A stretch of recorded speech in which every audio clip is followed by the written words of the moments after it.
Bienvenue à Bistro Liberté, le débat libre et non conformiste. Au sommaire de cet épisode, crack politique. Qui sont les coupables ? Le nom de Macron est-il indissociable de l'effondrement démocratique qui horripile les Français ? Les politiques et les médias sont-ils co-responsables ? Et en seconde partie, la cécité du pouvoir face au peuple en colère. La France a fait la révolution pour donner au peuple le pouvoir détenu par un roi et une aristocratie jugée hors sol. 250 ans après, la situation se répète-t-elle ?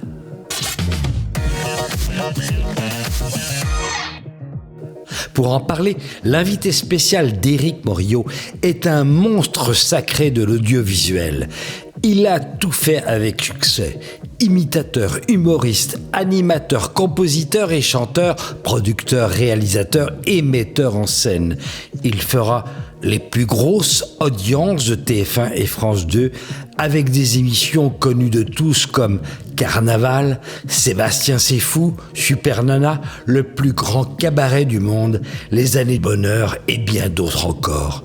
Il sera licencié par Delphine Ernotte, la présidente de France Télévisions, qui trouvait qu'il y avait trop de mâles blancs de plus de 50 ans dans son groupe.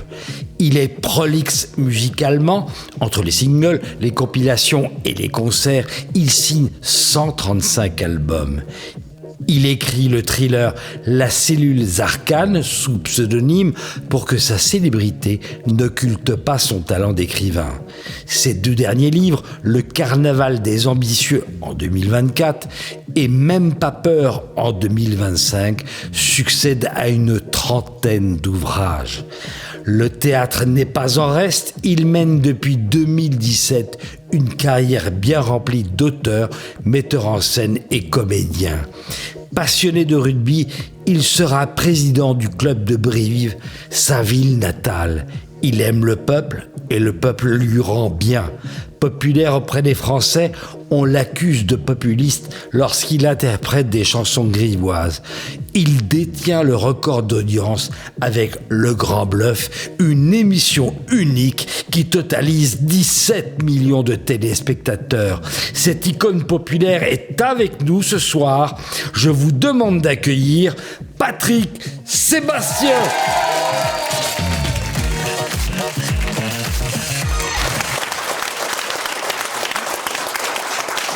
Salut mon grand.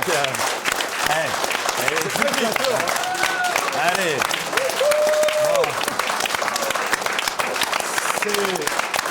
C'est très flatteur pour un saltimbanque. Quel plaisir de t'avoir. Pour un saltimbanque. À préciser que voilà, ça faisait longtemps qu'on était en contact. Ouais. Et tu as respecté ta parole. Ouais, il y a deux mots que j'aime bien dans ton émission, c'est bistrot et liberté. Voilà. Oui, d'ailleurs, et je me suis dit en regardant les images à l'introduction, ça ressemble un peu d'ailleurs, bon, avec des moyens beaucoup plus modestes. Au cabaret. Au cabaret, quoi. On était autour de table. Le cabaret, c'est mon ADN, tout ça. Quand j'étais petit, ça me faisait rêver. Et d'ailleurs, je vais monter, là, je vais ouvrir au mois de septembre prochain, on fait des travaux, le plus petit cabaret du monde, ça s'appelle. Génial, comme chez Patoche. Alors, il n'y aura pas les numéros qu'il y avait dans le grand cabaret, parce qu'on n'a pas la place, etc. Mais il va y avoir une revue transformiste, comme chez Michou à l'époque. Ah ouais. Une vraie revue transformiste. Et puis de la convivialité. Puis je veux faire de cet endroit un petit village d'Astérix, c'est-à-dire où justement, c'est à l'image de ton émission, où on peut faire ce qu'on veut et dire ce qu'on veut. Voilà. Bah là, parce que je considère qu'on fait partie des résistants, et c'est bien qu'on ait nos petits coins à nous de résistants. Oui, je me considère comme un résistant, oui. Bah en tout cas, nous, on est dans un vrai coin de résistance, parce que je sais. Avec nous, ce soir, comme à chaque émission, tu vas être entouré de sociétaires d'un soir. Donc tout d'abord, on est ravis de l'accueillir. C'est Jacqueline Moreau. Sans son gilet jaune. Voilà. Qui est venue exprès, je tiens à le dire, pour toi de Vannes, qui a pris un hôtel à Paris, assez frais, parce qu'ici on n'a pas beaucoup de moyens. Donc c'est te dire, comme tu souhaitais, Jacqueline, être parmi nous ce soir. C'est normal, parce que Patrick représente la France populaire. Oui, c'est vrai. Très bien. Donc automatiquement, je me faisais une grande joie de venir le rencontrer. Au début de l'été, d'ailleurs, j'ai chanté, tu me l'as dit, à côté de chez Voilà, toi, tu as chanté Péole, exactement chez moi. Il y avait 15 000 personnes, c'était là, vraiment la France profonde. C'est magnifique, d'ailleurs. Et cette France, justement, c'est la France dont les autorités voudraient se débarrasser. Mais il n'en est pas question une seule seconde, parce que nous, on veille. Bravo, Jacqueline. En tout cas, on va veiller ce soir. À tes côtés, chère Jacqueline, on est ravis de la retrouver à chaque fois qu'elle vient. Ça me dit quelque chose. Voilà, elle s'appelle Frigide Barjot. Et alors, moi aussi, merci les amis, moi aussi j'ai mis, comme ma collègue et camarade Jacqueline, des gens dans la rue, beaucoup de gens dans la rue. Pas les couches aussi profondes, mais il faut dire que la France est constituée de 1000 classes sociales. Et moi, j'étais plutôt sur les up, tu vois. Ce qui ne nous a pas empêché de mettre énormément de gens dans la rue. Et jamais contre d'autres personnes, parce que j'ai été attaquée de tous côtés. Quand on dit la vérité... Les caméras sont là. Ah pardon, je parlais au magnifique, au monstre sacré. Ah, tu parles au monstre. Voilà. Et d'ailleurs... Plus monstre que sacré, d'ailleurs. Non. Bon, on va vous laisser, hein. En tout cas, non, ce que je voulais te dire, c'est que par ailleurs, avec mon époux Que actuel... Patrick est marié. Oui, mon époux actuel, moi aussi, Basile de Coq, le frère de Karl Zéro, que tu connais bien, parce que vous avez fait beaucoup de télé ensemble. Encore des résistants. Nous avons produit nous aussi, on fait un peu de musique de temps en temps, en reprenant des grands classiques de la chanson française. Et c'est amusez-vous, foutez-vous de tout. Bah oui. La vie passera comme un rêve, et je trouve que ça correspond. Et on en a même fait un petit t-shirt avec un petit bonhomme en Elle mousse. commence à nous montrer sa poitrine. Un petit bonhomme en mousse. Un petit bonhomme en mousse qui regarde ce qu'il fait, le petit bonhomme. Bon, en tout cas, l'avenir pour tous, on précise, bien Ah oui, sûr. et depuis, j'ai évidemment une chaîne Avenir pour tous beaucoup plus sérieuse, D'accord. mais qui n'empêche pas de faire la fête, de s'amuser pour s'aimer. Alors, Voilà. c'est à noter pour s'aimer. Et alors, ce soir, ce qui est à relever, d'abord, tout le monde s'est battu pour être chroniqueur d'un soir. Donc, d'habitude, en général, on a parfois des gens avec lesquels on doit un peu travailler et tout ça. Et là, tout le monde est là. Regarde le nombre de femmes qu'on a avec nous ce soir. Béatrice Rosen est aussi avec nous. Béatrice, vous connaissiez Béatrice et Patrick Sébastien? Oui, déjà. J'étais chez TPMP, mais les soirs où Patrick est venu, j'étais pas là. Ça tournait beaucoup. Mais je suis ravie d'être là. Moi, j'ai rien contre les hommes de plus de 50 ans, les mâles blancs de plus de 50 ans. Plus de 70 maintenant. Hein.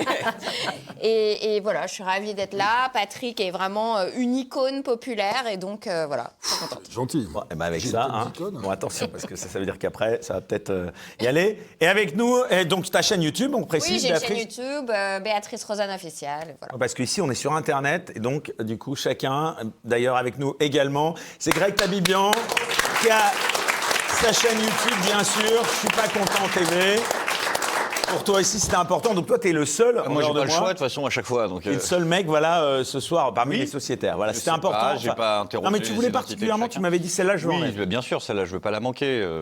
Patrick Sébastien, c'est ma jeunesse. Je suis un enfant des années Vous avez grandi avec moi. 80. Tu sais, j'ai pas pris conscience quand je faisais les émissions de télé. Je m'en aperçois maintenant qu'il y a toute une génération de gamins qui ont 30 balais, 30, je sais pas quel âge tu as, mais 42. Voilà, mais qui ont grandi et qui étaient chez les grands-parents pendant qu'il y avait le plus grand cabaret du monde et qui ont Ça, grandi avec ça. Et maintenant, j'ai en plus, alors ça c'est miraculeux, j'en ai eu beaucoup à Péole, j'ai la génération des mômes de 19, 20 ans qui adorent mes chansons de cul parce que ça les amuse, qu'ils en ont rien à foutre et qui sont là. D'ailleurs, je prépare le deuxième volet.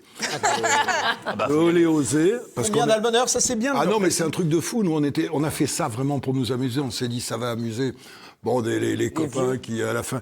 Et finalement, on pensait faire 500 000 vues. On en est à 70 millions de vues sur les réseaux. 70 millions de vues sur les réseaux. Donc, tous les jours, je fais des nouvelles chansons.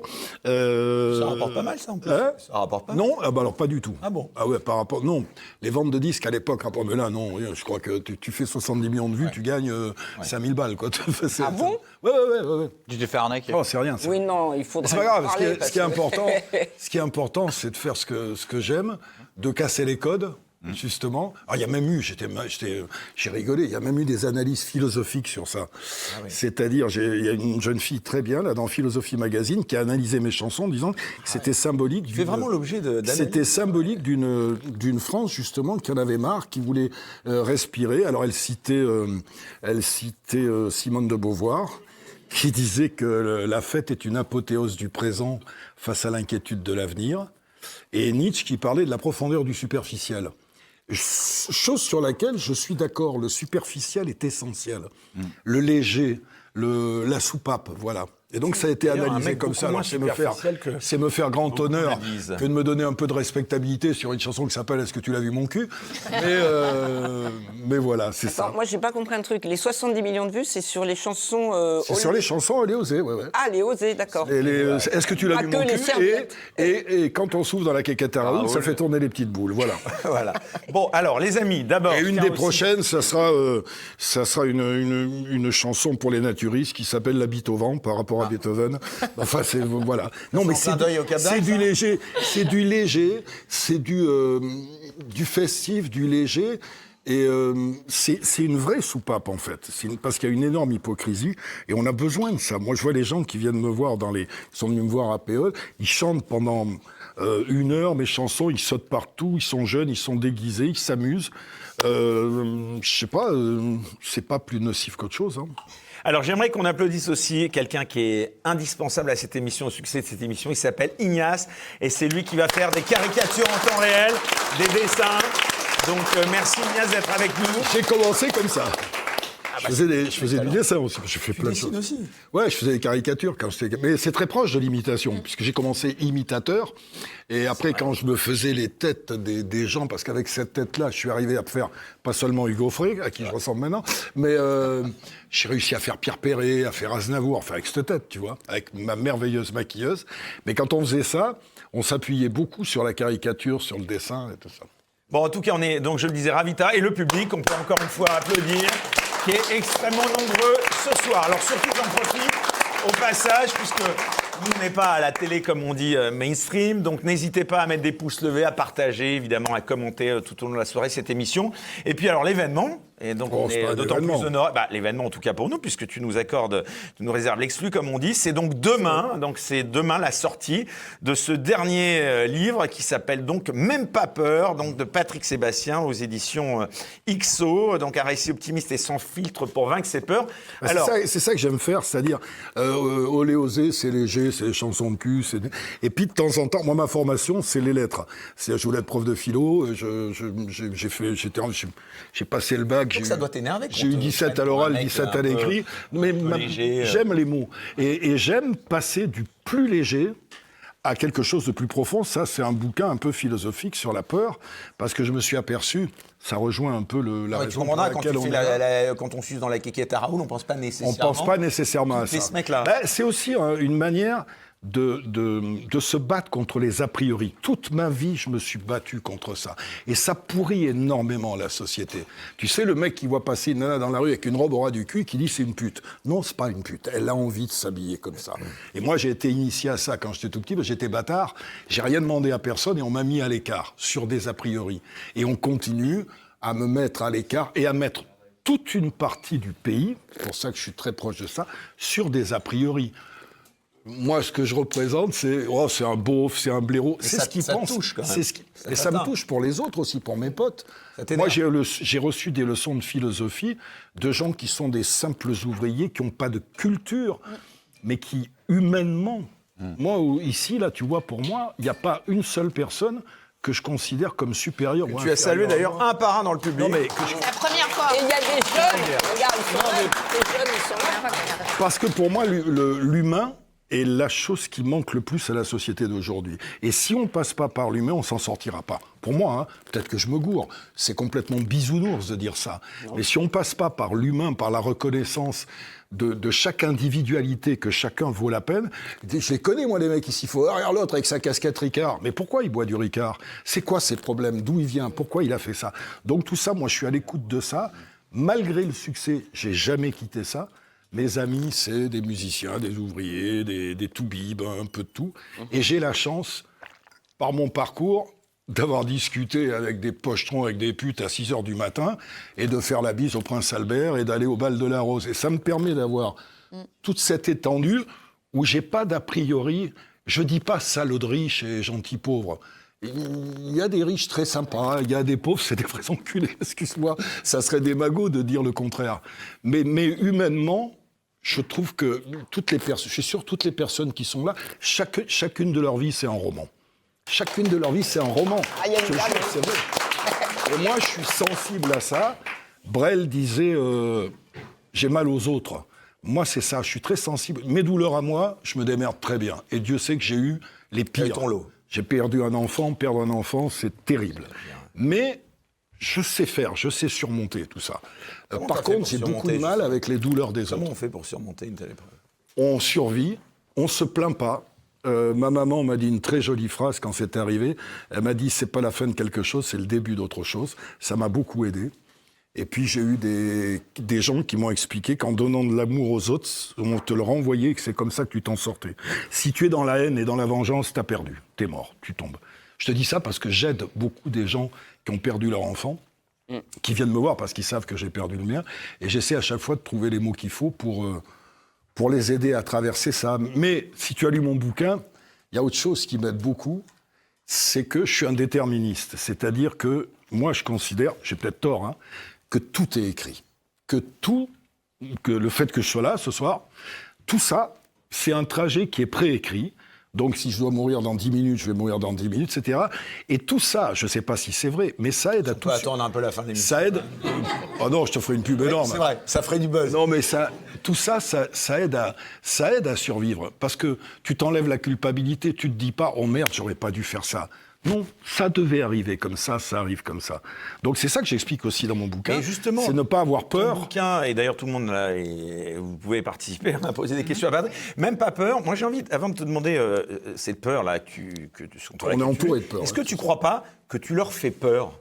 À certains, en tout cas, parmi nos élites, là, parce qu'il y a 2027 qui arrive. Peut-être, mais je suis des bombes un petit peu. Je suis quand même très lucide. Faire chier vraiment beaucoup. Non, comme Coluche à une époque, non? Non, je suis quand même très lucide sur mon importance. Je suis un saltimbanque, je suis un clown. Hein. Je suis pas autre chose. Et puis moi, le record, c'est quoi, 17 millions? Mais mon envie, moi, c'est de continuer à faire le clown, d'aller dans mon petit cabaret et de m'amuser. Mais c'est vrai que d'être candidat en 2027, ça peut être marrant. On m'a posé la question. Me présenter. J'ai pas envie, je suis pas compétent pour être président, je suis pas compétent même pour être maire, j'y connais rien en économie. Par contre, en nature humaine et en France profonde, ouais, je m'y connais. Donc ce que je veux faire, parce que j'ai une intention, c'est pas de me présenter, c'est de vous représenter. De représenter cette France dont je suis la caricature, de représenter ces gens-là qui n'ont pas la parole, de représenter le bon sens. Parce qu'il y a des mesures de bon sens. Alors, l'idée, c'est de créer un élan qui s'appellerait, pas un parti, la même chose, les politiques. Mais pas un parti, mais un élan qui s'appellerait Ça suffit. C'est-à-dire que là, je t'en parle là, à partir de maintenant, vous pouvez monter des sites, faire des trucs, vous marquez, je ne vais pas déposer le titre, hein, Ça suffit, voilà. Ça suffit parce que ça suffit, et tu sais très bien que en termes de sécurité, en termes de pognon, il y a des choses, c'est plus possible. C'est plus possible que ça dure, voilà. Et donc après, ça suffit pas. Parce qu'il faut faire des propositions. Et tu crois que ça suffit de faire juste ça suffit? Donc, je vais t'expliquer. Moi, je pense vraiment à Coluche. Quand même. Je vais t'expliquer pourquoi. Parce que, pour moi, j'appelle ça, vous allez me dire ce que vous en pensez, un chantage démocratique. Déjà, avec des amis, on recueille des propositions. Parce que je considère que la petite infirmière a peut-être l'idée qu'aura pas le ministre de la Santé. Le petit agriculteur va peut-être avoir, parce qu'il est au quotidien. Donc, toutes ces propositions, on les ramasse, on fait un tri énorme, évidemment. On va en jeter 95% qui vont être irréalistes et irréalisables. Par contre, je suis persuadé qu'au bout, on peut avoir une vingtaine, voire une trentaine de propositions réalistes, réalisables. Et à ce compte-là, ce que je ferai un genre de pétition pour avoir l'assentiment des gens, et j'irai voir, moi, les deux candidats. Je reste légitimiste, parce que c'est leur boulot. Les deux candidats à l'élection présidentielle, les deux derniers, en disant, voilà, vous cochez quoi, là? Vous vous engagez à appliquer, sur ordonnance, éventuellement, laquelle de ces mesures? Et inciter les gens qui m'auraient suivi à voter pour ce mec-là. Alors, si on est 10 000 derrière moi, ça n'a aucun poids. Si on est 800 000 ou 500 000, Le candidat à qui on va proposer ça, à ton avis, tu ne crois pas qu'il va réfléchir à ce que ça peut lui apporter? Après, tu as 2 solutions. Tu as un candidat qui te dit oui, et on s'engage. C'est des propositions qui viendront du peuple. Hein. Soit les deux te disent « allez vous faire foutre, on s'en fout », ça veut dire « on n'en a rien à foutre de vos décisions ». Soit le mec est élu, et une fois qu'il est élu, il n'applique pas ce qu'il a promis et sur lequel il s'est engagé solennellement. À ce compte-là, tu sais, moi, cette idée, elle m'était venue dans un bouquin que j'avais écrit il y a longtemps qui s'appelait « Une révolte, pas une révolution ». Si on y arrive, c'est une révolte, et si on n'y arrive pas, ben, il ne reste plus que la révolution, parce qu'effectivement, ça suffit. Voilà, c'est clair, et c'est pas... Mais les politiques n'appliquent jamais leurs engagements, tu le sais bien. Non, ils font l'inverse même. Va savoir. Tu sais, à tous les gens qui vont me faire « oui, mais », parce que je vais avoir plein de « oui, mais », moi, j'ai juste envie de vous dire « pourquoi pas ». Oui. Il faut Pourquoi y aller, pas de toute façon. Béatrice Rosen. Alors, moi, je pense que tu leur fais peur parce que tu es authentique. Et ce qui manque le plus en politique actuellement, c'est l'authenticité. On voit, c'est les concours de langue de bois, ils sont tous en panique. La preuve, plus personne n'a de crédibilité, tous les sondages baissent, tout partis confondus, à peu de choses près. Et donc, ils n'ont pas... Si je peux me permettre de te couper, moi, le spectacle que j'ai, je te le disais tout à l'heure, moi, ce que j'ai vu, là, ces derniers temps, moi, j'ai une allégorie qui est très simple. Moi, je vois des parents qui se mettent sur la gueule devant les enfants. Moi, il m'est arrivé de me séparer avec des épouses à moi. On est toujours passé sur notre orgueil et sur notre ego pour protéger nos enfants. Ma femme avec qui je me suis séparé. Oui, mais parce que tu aimes tes enfants. Ces gens-là, voilà, justement. Ces gens-là, j'ai l'impression... La différence. La Constitution, ils sont élus par le peuple et pour le peuple. T'as l'impression qu'ils sont élus par le peuple et pour leur gueule. Voilà. Et à un moment, ça suffit. Ça, c'est plus possible.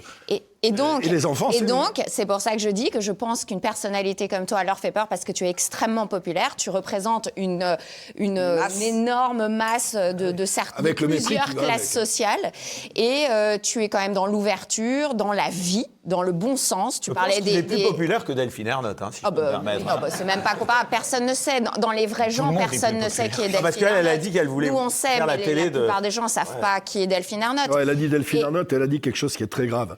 Elle a dit, le service public ne doit pas représenter la France telle qu'elle est, mais telle que je voudrais qu'elle soit. C'est très grave. Ça veut dire, moi, quand on m'a viré, ils ont dit à 3 millions de gens, il ne faut pas regarder ça. C'est pas moi qu'ils ont viré, c'est les gens.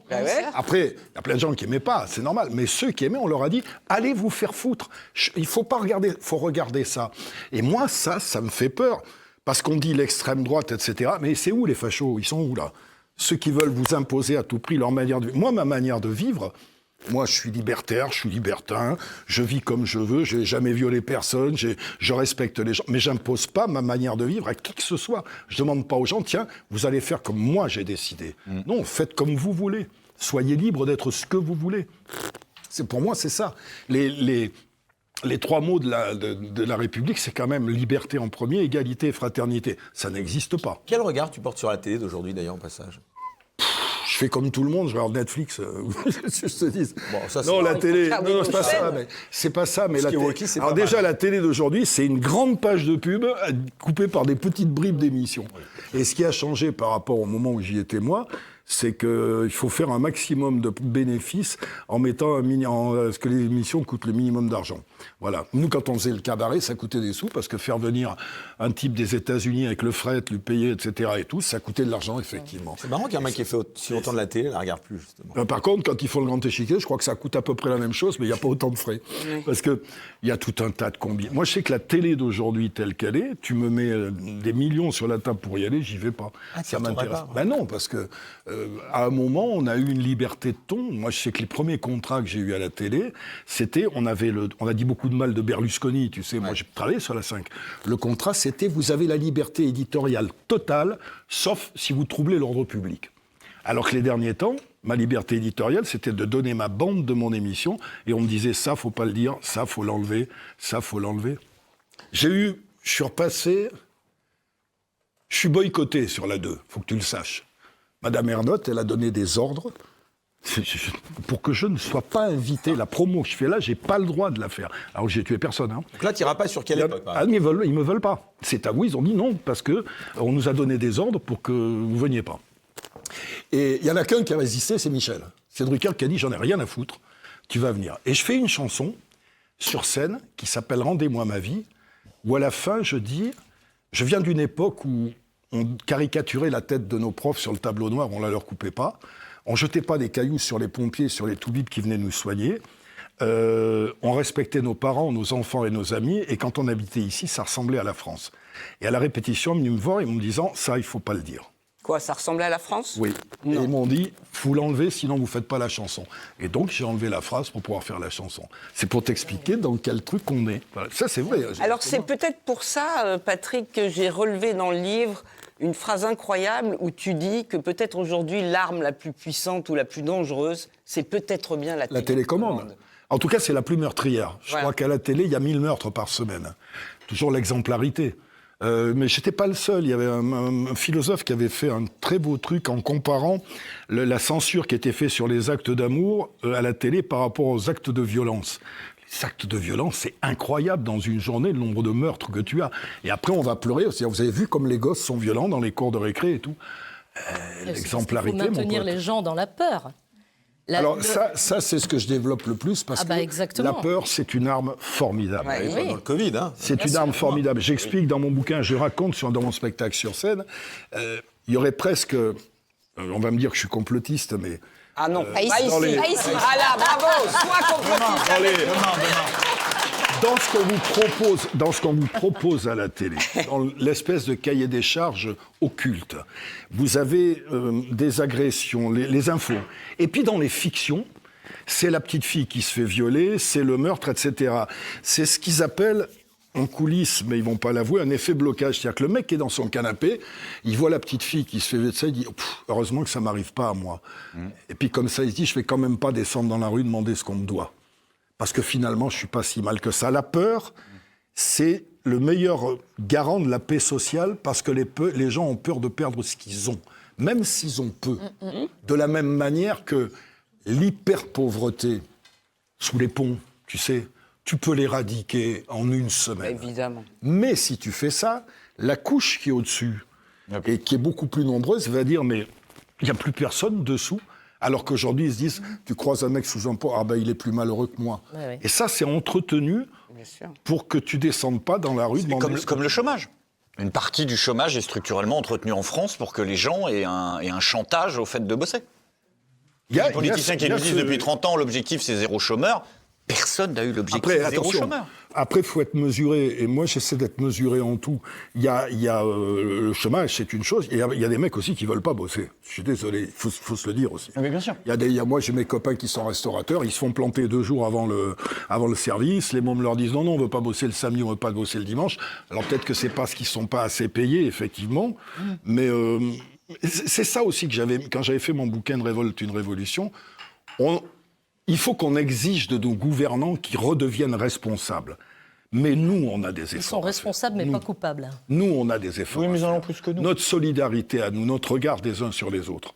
Moi, je sais que je me lève tous les matins en me disant à qui je vais pouvoir faire du bien. Je connais un maximum de gens qui se lèvent le matin en disant de qui je vais pouvoir dire du mal. Ça, il faut qu'on se le change, nous. Moi, tous les matins, j'essaie de me dire, tiens, je vais passer un coup de fil à quelqu'un, je vais appeler Morio pour dire, tiens, je l'ai fait ton démission finalement. Voilà, Putain, finalement, il est Non, mais arrivé, tu vois, je fais c'est chier. tout bête. C'est tout bête, mais Eh ben, c'est on a peut-être- des progrès à faire nous aussi et pas tout mettre sur le dos des gouvernants. Alors qu'ils sont, aujourd'hui, c'est navrant, le spectacle est terrible. Pathétique. Et de tous les bords. Hein. Et là, Barthès, Tous il les t'invite bords. pas dans le quotidien, par exemple, non? Mais non, parce que Barthès, moi j'ai rien contre, c'est très intéressant en plus ce qu'ils font. Mais quand ils font un reportage sur la fête de la saucisse, j'en sais rien et tout, c'est toujours avec de la Oui, c'est ça. C'est Ils toujours, se moquent. regardez-moi ces pauvres cons. Ouais. Alors que moi, j'ai vu des mecs branchés, avec de la coke jusqu'aux oreilles, qui sont 10 fois plus ridicules, qui sont Ça, ils te les montreront qui sont pas. minables d'intolérance, de bêtises, des prétendus gens cultivés qui sont minables de bêtises. Des animateurs Et de ça, télé. ils vont pas se le... C'est comme l'humour populaire. T'as des mecs dont tu parles pas. Selig, qui est un mec formidable, je sais pas si vous le connaissez, allez voir ses vidéos, c'est populaire, c'est formidable, mais ça, c'est pas invité. Et après, tu regardes la cérémonie des Césars, où t'as des vannes qui font rire personne.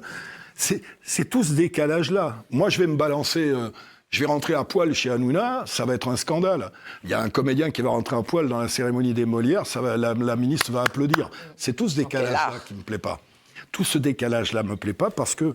que vous serez. Il n'y a pas de crapaud, il n'y a pas de colombe. Tout le monde est estimable. Et j'ai rien contre... Moi, je préfère les gens intelligents. Et puis tu as la légitimité de l'audience, parce qu'un jour... C'est avec... Frédéric Dard, il a dit une très belle chose. Il a dit, c'est avec les gens intelligents qu'on déconne le mieux. Et c'est vrai, hein. Moi, j'ai rien contre... Mais j'ai quelque chose contre le mépris de caste, J'ai une phrase que j'ai toujours dite, c'est que le premier pilier de la bêtise, c'est de juger avec dédain l'intelligence des autres. Et on est tellement à faire ça. Celui-là, c'est un truc. Et c'est pour ça... Tu sais, je vais même en revenir à un truc, une histoire qui m'a beaucoup marqué parce que le jugement est terrible. C'est quand j'avais fait l'imitation de Le Pen. Et j'allais t'en parler. Qui s'appelait Casser du Noir. Ça, c'est symbolique. T'as pas regretté Casser du Noir, je fais une caricature de Le Pen. C'est pas moi qui parle, hein. J'imite Le Pen qui chante « On va casser du Noir ». Mais on a bien ri. C'est pas moi, on est d'accord. Les plus virulents contre moi, ça a été Charlie Hebdo. Au passage. Qui s'en sont pris à moi sur la caricature. J'en ai parlé avec Wolinski, qui était un ami. Quelques temps plus tard, il faisait pas partie. Et il m'a dit, mais on est en train de scier la branche sur laquelle on est assise. Il avait raison. Mais ce qui est formidable dans cette histoire, on m'a condamné pour incitation à la haine raciale, et le jugement, c'est ça qui est intéressant. C'est pour ça que j'ai pas fait appel. Patrick Sébastien n'est pas raciste. Il n'a pas eu l'intention de l'être, mais les Français ne comprennent pas le deuxième degré. C'était ça le jugement. On m'a condamné pour incitation à la haine raciale sur le fait qu'on disait les gens sont des cons, ils vont pas comprendre. Eh ben, c'est à l'image de tout ce pays. C'est vous êtes des cons, vous allez pas comprendre. Donc on va vous dire ce qu'il faut lire, ce qu'il faut écouter, ce qu'il faut faire. Ce qu'il faut voter surtout. Ce qu'il faut voter et à un moment, toute notre politique. moi les gens, regarde tout le cinéma qu'il y a depuis des mois là ici. Qu'est-ce que ça change dans le quotidien des gens? Excuse-moi, juste une petite parenthèse, j'aimerais faire un... Qu'est-ce que ça a changé? Avec le recul, là, parce que tu avais été très virulent contre Jean-Marie Le Pen. Est-ce que, honnêtement, avec tu ne regrettes pas quand même ça? J'ai pas été virulent, j'étais caricatural. Je faisais Chirac en porte-jartel, je les faisais tous. Mais à l'époque... t'étais très opposé à Le Pen. Non, au contraire. Tu sais, moi, il y a des idées que je ne partageais pas. Mais à l'époque, le Front National était exclu. Bah oui. Et donc, comme tous les exclus, tu récupères les votes de tous les exclus. Public, je pense. Et je me suis dit, le Front National était exclu parce qu'on se foutait de leur gueule, on leur donnait jamais la réponse. Et je me suis dit, je vais caricaturer Le Pen et je vais lui amener la caricature, il aura le droit de réponse. Comme ça, au moins, on est dans quelque chose d'équilibré. Mais je suis un clown, donc ils m'ont pris au premier degré. Je suis un gros beauf qui s'amuse avec le racisme.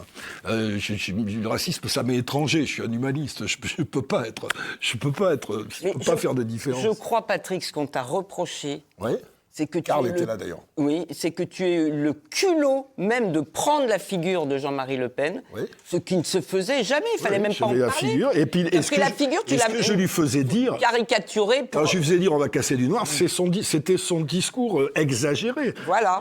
Comme je caricaturais Georges Marchais, comme je caricaturais Mitterrand, j'ai fait. D'ailleurs, il se marrait beaucoup. Avant, j'avais fait une parodie de Le Pen qui chantait Full Candici, Petit Mohamed, avec des Arabes autour, des copains arabes qui dansaient avec moi. C'était passé tout seul. Là, il fallait me casser la tête parce que c'est-à-dire qu'il y a un retour. Vous l'avez fait 2 fois. Ça avait commencé depuis longtemps de la censure. Puis il y avait eu plein de choses avant. Il y avait eu plein de choses.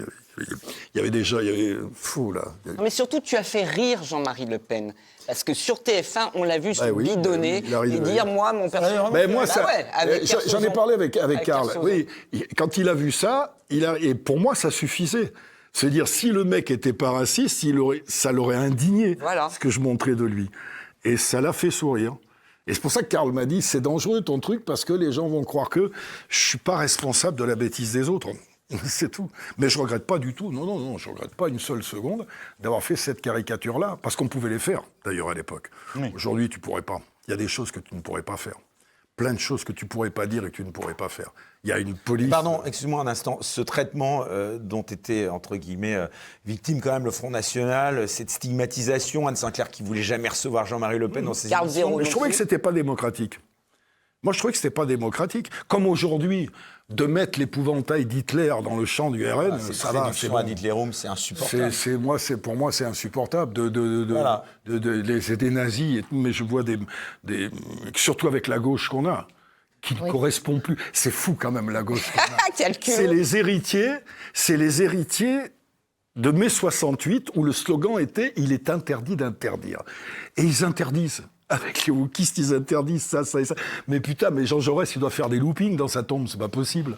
Il s'occupe plus du peuple. Moi, la gauche que j'ai connue, et j'avais du respect pour cette gauche-là, j'ai des députés de gauche, Mitterrand, moi j'avais de l'estime pour Mitterrand, il a porté plein de choses, les radios libres, la peine de mort, tout ça, moi j'ai eu du respect pour ça. Mais on s'occupait du peuple. Et pourquoi le RN a autant de voix ? Parce qu'ils ont récupéré le peuple que la gauche a laissé tomber. Je les ai vus, là, ils ont fait 1% aux élections, ils veulent gouverner. Et en plus, c'est eux, parce que Madame et compagnie, c'est eux qui me disent « Ah non, faut pas dire ça, faut pas faire ça. Allez, on va lancer le premier débat. » Je te signale que moi j'ai grandi, toi aussi, avec Harakiri. Oui. Et le professeur Choran et Reiser, eux aussi doivent se retourner dans leur tombe. Hein, parce que c'était libre. Juste, on a appris en début de semaine que ce sera mardi prochain que Sarkozy ira en J'ai une blague. Qu'est-ce que t'en penses ? J'ai une blague. Ah. Je dis sur scène.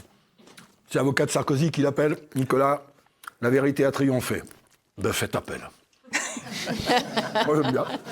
Bon, le fait qu'il soit incarcéré, qu'il aille au trou... Ce que j'en pense, c'est que... Oh putain, on s'est engueulé la dernière fois. Non, mais là, attends. Non, je suis pas... Si on peut recommencer, on n'y était pas. Mais la peine, quand même... Non, mais il a fait Moi, quand je vois des mecs fracasser un flic, sortir 2 jours après et que je vois Sarko prendre 5 ans... Il y a quelque chose, je me dis, il y a quelque chose qui colle pas dans cette histoire. Et surtout pour un truc où on n'a pas la preuve qu'il l'a fait. Mais c'est pas, non, c'est pas lui qui est trop puni. Il n'a pas touché la thune. C'est les autres qui le sont. Il y a des grandes assez. suspicions. 5 ans de prison pour l'association de malfaiteurs, c'est le minimum prévu par la loi en France. Donc c'est les autres qui sont pas envoyés en prison, c'est pas lui qui a pris trop. Oui, mais donc il y a un problème. Je te citerai Allez les amis, on va pas refaire l'émission. la phrase que... C'est absurde. La phrase très traditionnelle sur la justice, c'est une administration, c'est pas une vertu. C'est une phrase qui résume. Il y avait une mur des cons, d'ailleurs. Moi, je crois pas. Attends, mais moi, j'ai pas peur. Hein. Moi, je crois pas du tout à la justice dans mon pays. Ben alors, pas du tout. Je fais partie de ceux qui ne croient pas. Ouais, et pourquoi ? Parce que je l'ai expliqué. Parce que chaque jour, on a l'exemple de quelque chose qui est là pour nous protéger. Et dont on a peur. J'en ai peur parce que si je fais une petite faute, je risque d'être puni au-delà de ce que je mérite. Et j'en ai peur parce que celui qui va m'agresser, il risque d'être puni. Il y a des mecs qui m'ont cambriolé, ils sont sortis le lendemain en dessous de ce qu'ils méritent. Tu sais, pour moi, la police et la justice, c'est l'arbitre de la société. Je viens d'un sport, le rugby. C'est tout simple, ça vous allez comprendre. Et on me dira que je suis peut-être réac ou tout ce que tu veux, mais... Non. Le rugby, dans le temps, moi j'ai joué, on se mettait des marrons dans la gueule, on se fracassait. Et puis un jour, ils ont dit, si vous mettez un coup de poing, c'est carton rouge et vous êtes radié pendant 1 an. Il n'y a plus de coup de poing. Il n'y a plus de coup de poing. Parce que l'arbitre est respecté, c'est-à-dire la police et la justice devraient être beaucoup plus respectés. Tu bouscules un arbitre au rugby, tu es radié à vie. Si tu bouscules, personne ne bouscule un arbitre. Tout ça, c'est pour te dire que dans les idées que je voudrais qu'on aborde un petit peu, la dissuasion, c'est vachement important. Voilà, dissuasion. Allez, on lance le premier débat de cette soirée. Justement, qui est vraiment responsable du bordel politique actuel dans le pays ? Maintenant. Crash politique. Qui sont les coupables ? Alors que la France s'enfonce dans le chaos politique, Emmanuel Macron reste cantonné à son trône. Entre une classe politique déconnectée, des médias complices et un peuple à bout, une question s'impose. Qui est vraiment responsable du désastre politique français ? Voilà, qui est responsable du désastre ? On pourrait même dire... du bordel, tu sais, aujourd'hui, si tu vas dans le sens des gens, Macron, quelle horreur. Macron, son impopularité. Macron déjà, toi ? Oui, on se connaît. Son impopularité, elle est tout à fait justifiée. Et il a fait plein de conneries. Mais c'est le bouc émissaire parfait. Parce que je peux te dire que s'il doit se casser, il y en a d'autres qui devraient se casser aussi. Lui, oui, bien sûr, mais les autres aussi. Parce qu'il y a beaucoup de... Là, ils sont tous responsables du bordel. Ils sont tous responsables de penser à leur gueule plutôt qu'à l'intérêt général. Pour moi, hein, je me gourre peut-être, mais une grande partie. Tout mettre juste en s'imaginant que Macron va partir, tout va s'arranger. C'est l'occasion de donner le pouvoir à une nouvelle génération comme Bardella, par exemple. Patrick. On va en amener d'autres. Hein. Non, mais justement, des mecs comme Jordan Bardella, qu'on les aime pas, on peut pas lui reprocher d'avoir déjà gouverné. Moi, j'aime bien Bardella. A priori, son discours me plaît. Je le connais aussi. Son discours me plaît. Moi, j'aime bien ce garçon. J'ai pas honte du tout. D'ailleurs, d'aimer ce garçon. Tu serais capable de voter pour lui? Ah ben, s'il amène les mesures qui vont bien, où il y a suffisamment d'humanisme dedans, oui, pourquoi pas. Moi, je me retiens de voter pour personne du moment que ça correspond. Je vois pas pourquoi j'aurais honte. Mais y compris, ça, t'aurais peut-être pas pu le dire. On aurait plus honte de voter pour Bardella que de voter pour Mélenchon. Non, mais t'aurais pu dire il y a 10 ans que t'aurais pas. Non, on n'aurait pas pu le dire. Voilà. On n'aurait pas pu le dire. Là, je le dis, mais ils peuvent prendre ça en disant ouais, je vais voter pour Bardella. J'en sais rien. Pour que ces derniers temps, j'ai pas voté parce qu'il y avait rien qui me convenait. Il y avait rien qui me. Non, mais ce barrage républicain, voilà, t'en fais pas. Ah non, mais pour moi, le parti, le RN. La seule chose que je pense, c'est que les gens ne voteront pas pour Marine Le Pen. Voilà. Et Marine Le Pen, t'en penses quoi? Moi, j'ai parlé avec Bardella plusieurs fois, il y a 2 ans déjà, en lui disant « vas-y, devant ». Et il m'a dit « non, je suis pas prêt, etc. » Alors, il est peut-être plus prêt maintenant. Mais il y a quelque chose qui me gêne, qui me dérange. C'est parce que c'est des gens qui dénoncent le système et qui sont en train de se foutre à fond dedans. Bah, bien sûr. Marine, elle dénonce, comme Mélenchon, il dénonce le système, ça fait 4 fois qu'ils se présentent aux élections, ils sont plein dedans. Et ce que je reproche à Jordan, là, maintenant, ils vont trop à la télé parler, quoi. Et ils vont pas dans les médias alternatifs, hein. Ils nous méprisent. Ils n'arrêtent pas d'aller dans les... Alors, ils sont persuadés que s'il y a une dissolution, ils vont être élus. D'après les sondages, oui, mais il faut qu'ils fassent attention parce que c'est pas gagné du tout. Et puis surtout, 5 fois d'affilée, moi, j'ai vu je suis passé dans certaines villes où le RN... j'ai des amis dedans, hein. Sébastien Chenu, c'est un ami pour d'autres raisons. Sébastien... Non, mais Sébastien... Non, c'est pas celle que tu crois. Justement, ça me fait marrer d'ailleurs. Ça me fait marrer de dire... de la gauche, tu sais, sur les homosexuels, le Front National... On a tous eu des images. Était contre les homosexuels. Chenu, il est marié. Et d'ailleurs, la plupart de mes amis... Enfin, marié avec un mec. Oui. Si. Oui, voilà, donc, et la plupart de mes amis homosexuels, moi j'ai 2 régisseurs qui sont mariés aussi, entre eux, 2 garçons... Ils votent RN, hein, aujourd'hui, attention. L'ennemi, c'est pas l'extrême droite, c'est l'autre côté, pour eux, pour la plupart des homos aujourd'hui. Ouais. Non, mais Chenu, c'était autre chose, c'est parce que quand il avait 14 ans... Eh ben non, vraiment, faut expliquer l'histoire, là. Quand il avait 14 ans, Chenu, il voulait être 14 imitateur. Ans, comme quelqu'un d'autre, non, il n'y avait pas... Il voulait être imitateur. Et il est venu me voir, c'est lui qui me l'a raconté après, moi je m'en souvenais plus, il est venu me voir à l'Olympia, et je l'ai reçu dans ma loge pour lui donner des conseils pour devenir imitateur. Voilà. Et on s'est revus là récemment. Il m'a dit, tu t'en souviens pas, mais j'étais gamin, j'étais avec mes parents, je suis venu te voir, je voulais être imitateur, tu m'as donné des conseils. C'est pour ça que j'aime bien ce garçon, au-delà de 14 ans politiques. Ouais, il avait 14-15 ans, je crois, il était gamin. Ouais, mais ça aide. Hein. Mais le RN aujourd'hui, c'est sûr que si tu vas dans les... Parce qu'ils ont récupéré justement les gens qu'on a laissés tomber. Honnêtement, la gauche a laissé tomber, tu veux dire. Que la gauche a laissé tomber. Honnêtement, tout le monde je ne sais pas si je vote aujourd'hui. Je ne sais pas si je voterai pour eux. S'ils amènent cet humanisme dont j'ai besoin, ce partage dont j'ai besoin. Marine Le Pen, non, elle te parle pas. Moi, j'ai jamais été fan. J'ai jamais été fan de la personne. Hein. Pourtant, elle est proche des gens. C'est une bête politique. Hein, et elle va au contact des gens. C'est une bête politique. Moi, j'avais rencontré Jean-Marie, là, parce qu'il m'a fait des procès. Oh là là. J'ai rencontré il y a 4 ans, par hasard, dans un hôtel, et j'ai discuté, parce que c'est une légende de la politique. Vous l'avez jamais rencontré avant ? Hein ? Vous l'avez jamais rencontré avant ? Non, je l'avais jamais rencontré avant. Par contre, il m'avait fait des procès, parce que quand j'ai eu le procès pour Ozon, quand j'ai eu le procès pour Ozon, j'ai eu la même peine pour injure à Le Pen. Et donc Marine, pourquoi Marine, Je sais pas, je suis pas... c'est pas parce que c'est une femme, hein. Attention. Hein. Non, mais ça aussi, voilà un truc qui m'énerve, tiens, si je peux te le... La parité dans le gouvernement, ça me gonfle. Il y a 32 membres de gouvernement. S'il y a 25 nanas plus compétentes, il faut mettre les 25 nanas. Et l'inverse. S'il y a 25 mecs... Voilà. Je trouve qu'on joue avec un truc... C'est comme si on faisait dans l'équipe de France, tu sais, la parité raciale. L'équipe de France de foot. On dirait, voilà, on va mettre autant de noirs qu'il y a de blancs. Non, on s'en fout. Les noirs, ils sont meilleurs aujourd'hui. Tu sais que Pierre Ménès avait parlé de ça. Moi, ça me choque. Tu vois, ce tout le monde lui est tombé dessus. On s'est peut-être privé de certains talents juste pour faire l'équilibre. Mais regarde, on est en état d'urgence. Il dit qu'il y a presque des noirs dans l'équipe de France et il a été Vosges-Jimeny. Ouais, mais ça me gêne pas. Aujourd'hui, heureusement qu'il y a Teddy Riner, moi, ils me font rêver. Moi, ça me dérange pas du tout. Mais tu t'imagines si on disait, ah mais oui, on va faire la parité raciale, c'est-à-dire il faut autant de blancs qu'il y a de noirs. Non, ça, ils te la feront pas. Ouais, mais c'est ce qu'on est en train de faire. La parité, ça a donné Agnès Pannier-Runacher, qui est une femme quota. Hein, elle l'a avoué, elle a dit, moi je suis une femme quota. On a bien vu, elle est totalement incompétente. Dans la situation où on est aujourd'hui, je trouve que vouloir faire les quotas absolument au lieu de récompenser des compétences, je trouve ça, c'est vraiment de la politique politicienne. C'est ce que j'ai reproché à Hollande parce que j'étais assez proche. J'y ai cru d'ailleurs à Hollande. Et c'est qu'à un moment, j'ai plus été d'accord avec lui, c'est quand le dogme prend le pas sur la réalité.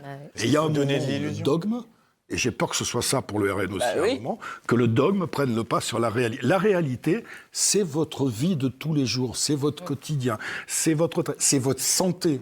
Parce que ça, mes copines infirmières, elles en peuvent plus. Elles me disent, on est obligé de traiter les malades comme des numéros. Et on n'a pas envie de ça parce qu'on n'a pas assez de moyens, parce que ça. Je te disais en coulisses, l'audiovisuel public, ils ont 5 milliards par an, on pourrait enlever 1 milliard pour le donner à l'hôpital. Tu avais dit un truc très juste, je crois que c'est ta mère qui t'avait dit ça, c'est qu'on parle tout le temps de Barthès, même d'Hanouna, et puis on se gausse quand ils font 1 million de téléspectateurs. Mais t'avais dit, mais c'est ma mère qui m'avait dit ça quand j'ai fait le Grand Bluff. J'ai dit, on a fait 17 millions. Elle m'a dit, ouais, ça fait 40 millions qui s'en branlent. Et c'est ce que je dis sans arrêt, mais Cyril, il le sait. Cyril, je lui dis, tu fais 2 millions de personnes. Et on est 68 millions. Ça fait 66 millions qui s'en foutent. Il faut relativiser tout ça. Moi, je les ai relativisés, mes succès, c'est que dalle, c'est rien. Effectivement, les 17 millions, c'est 40 millions qui s'en foutent. Et si on prend conscience de ça, mais moi, je suis dans le partage et dans la reconnaissance de chacun. Ce que je reproche aux politiques, c'est je te dis, c'est même pas d'être pas prêt. Sur le feu, tu vois, par exemple, il y a des vieux trucs comme, je discutais avec des élus, ils me disent, député-maire, c'était bien. Et tu risques maintenant... Député-maire, c'était bien parce que le maire, il était au contact de la réalité et en tant que député... tu veux dire les 2 mandats. Les 2 mandats. Alors après, tu peux t'arranger pour qu'ils ne cumulent pas le pognon pareil. Mais député-maire, c'était pas mal. Il y a des anciennes mesures, comme je te disais tout à l'heure, les heures supplémentaires exonérées de charges, c'était pas mal ça. Pourquoi on veut toujours changer les choses? Et surtout, moi, ce qui me dérange le plus dans leur magouille, leur machin et tout, c'est que dès qu'ils vont arriver, ils vont faire telle loi. Des lois, faut pas en rajouter, faut en enlever. Il y en a trop. Il y en a trop qui enferment les gens. Elles sont pas appliquées. Moi, si j'avais un pouvoir, je serais pour enlever certaines. Et vraiment faire des économies. Ce pays est le pays qui paye le plus de taxes et d'impôts, qui doivent nourrir les services publics, et jamais les services publics n'ont aussi moins bien marché. Ça veut dire que c'est peut-être pas une question de pognon, c'est une question de répartition. Les gens qui discutent en province, ils me disent, il y a les départements et les régions. Il y a peut-être un truc en trop. Entre la région et le département. Décoloniser les provinces, comme a dit Michel Onfray. Il faut décoloniser les provinces de l'État français. L'État, il doit s'occuper que du régalien. Aujourd'hui, l'État est rendu à nous rembourser les talons de nos godasses. Vous vous rendez compte? On touche 18 € pour changer les talons de nos chaussures. Non, mais c'est ahurissant. En revanche, pour les lunettes ou les dents. Oui, j'allais dire les dents. Mais ça ne peut pas durer. C'est parce qu'ils achètent la paix sociale. Moi, je suis un privilégié. Moi, je suis un privilégié parce que je suis connu et j'ai des potes touibes. Mais mes amis, je suis obligé d'intervenir pour eux sans arrêt, pour qu'ils puissent voir un ophtalmo, pour qu'ils puissent voir, pour avoir un IRM. Et un médecin généraliste, juste. Et les médecins généralistes. Ça, Paris, il y en a. Ça, moi, j'ai des médecins généralistes formidables chez moi. Pour revenir au bordel dans le pays, là, qui est responsable? Donc, tu disais, des gens comme Mélenchon, t'en penses quoi? Pour moi, tous, c'est nous avec. Mélenchon, par exemple. Moi, je suis. Mélenchon, j'en parle dessus. Mélenchon, j'avais discuté avec lui à l'époque. Mélenchon, il a trouvé un réservoir à thunes formidable, quoi. Faut pas oublier que les partis sont financés au nombre de voix qu'ils ont. Mélenchon, il a trouvé un réservoir avec les musulmans où il va tout aller dans leur sens. S'il n'y a plus les musulmans dans son soutien, il va plus lui rester beaucoup de thunes pour faire tourner le parti. Je dis pas que c'est que ça la motivation. Il y a des convictions. Mais moi, ce qui me gêne, c'est pousser les gens à la haine. Ils sont minimes, les conflits. Parce que moi, tous ceux qui sont là, c'est pour ça que j'ai quelques doutes aussi sur certains du RN, c'est que moi, il faut arrêter de monter les gens les uns contre les autres. Si jamais je fais mon mouvement qui s'appelle « Ça suffit », le geste de reconnaissance, ça sera ça. C'est la solidarité. Ça ressemble au fromage, ça. Il y a tout eu dans les sigles. Il y a eu ça, hélas, il y a eu ça. Moi, je trouve que ça, c'est la solidarité entre les gens sans a priori. Oui. C'est le lien et la solidarité. Et si on pouvait avoir ce mouvement qui s'appelle « Ça suffit », où on aurait ça, c'est-à-dire on ne va pas se cracher sur la gueule, on va essayer de se comprendre, on va essayer d'aller les uns vers les autres. Alors il faut passer effectivement sur l'ego, sur l'orgueil, sur l'envie de pouvoir, sur la thune. Ah ouais. Mais c'est l'intérêt général, parce qu'autrement, je crains, ce que j'ai mis dans mon bouquin, qu'on aille vers un chaos total, et comme je dis, il vaudrait mieux signer l'armistice. Je crois que Macron va démissionner avant la fin de son mandat. Ça changera quoi? Ah si, quand même. Ah si, on va une élection. Tout le monde va être content, il y a des mecs qui vont sortir dans la rue, qui vont faire ouais. Comme quand Le Pen est mort. Vraiment, honnêtement. Tu sais, comme quand Le Pen est mort, ils ont chanté. Mais là, c'est pas la même chose. C'est inadmissible. Mais on a besoin d'un peu de... Macron va se barrer, les gens, ils vont faire, il faudra voir le lendemain si c'est mieux. Oui, mais... Et 3 jours après... Non, mais il faut redonner la parole au peuple. Tu l'as dit tout à l'heure. Le principe de la fête, c'est que c'est pour exorciser et oublier le lendemain. Donc, si Macron se barre, tout le monde fait la fête. Ça sera la fête. Et c'est très bien pour le jour de la fête. Ok, très bien pour le jour de la fête. Puis le lendemain, oui, tout le monde est lucide. Parce que là, pour l'instant... Il faudrait être attentif, que ce ne soit pas les mêmes qui reviennent par la porte de derrière. Pendant que tout ça se passe, là, en ce moment, qu'est-ce que ça change pour vous au quotidien, là? Qu'est-ce qu'on a de... Là, ce que ça va changer, c'est qu'on va avoir l'euro numérique, c'est qu'on va avoir les économies à obsolescence programmée. C'est ça. C'est-à-dire, si tu n'as pas dépensé ton pognon sur ton livret à telle date, tu n'auras plus rien. Et l'euro numérique, non, mais quand même. Alors, tu vois, moi, j'ai adoré ton livre. Honnêtement, j'ai adoré ton bouquin parce qu'en plus, j'ai trouvé des choses qui me parlaient beaucoup sur le célibat et sur la solitude. Et sur la solitude et pourquoi finalement on arrive à se sentir bien même quand on est tout seul. Ce qui fait qu'après on choisit, on n'est pas dans le besoin.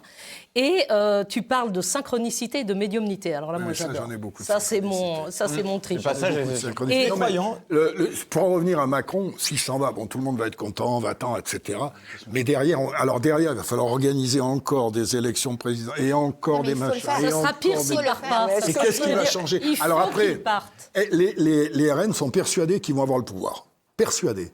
J'en suis pas si sûr que si on fait un bon front républicain. Est-ce qu'on ne va pas retomber encore dans les magouilles sur une assemblée avec... Le barrage des tous un parti en plus. On est au bout du système. Il ne faut plus réfléchir comme avant avec l'alternance dans le système. On est arrivé au bout de tout ça.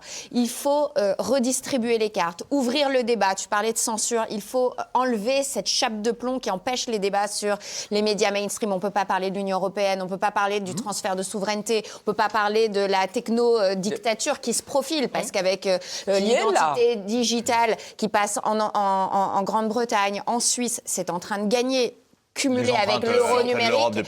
C'est pour ça que Macron a gagné du temps avec le cornu, là. On est au bout du système. Moi, ce qui m'embête dans l'histoire, tu sais, j'étais très ami avec Chirac. Oui. Et le grand, il m'a dit, ça je peux te le dire, un jour il a pas mal foutu dans la merde aussi, Chirac, ton pote.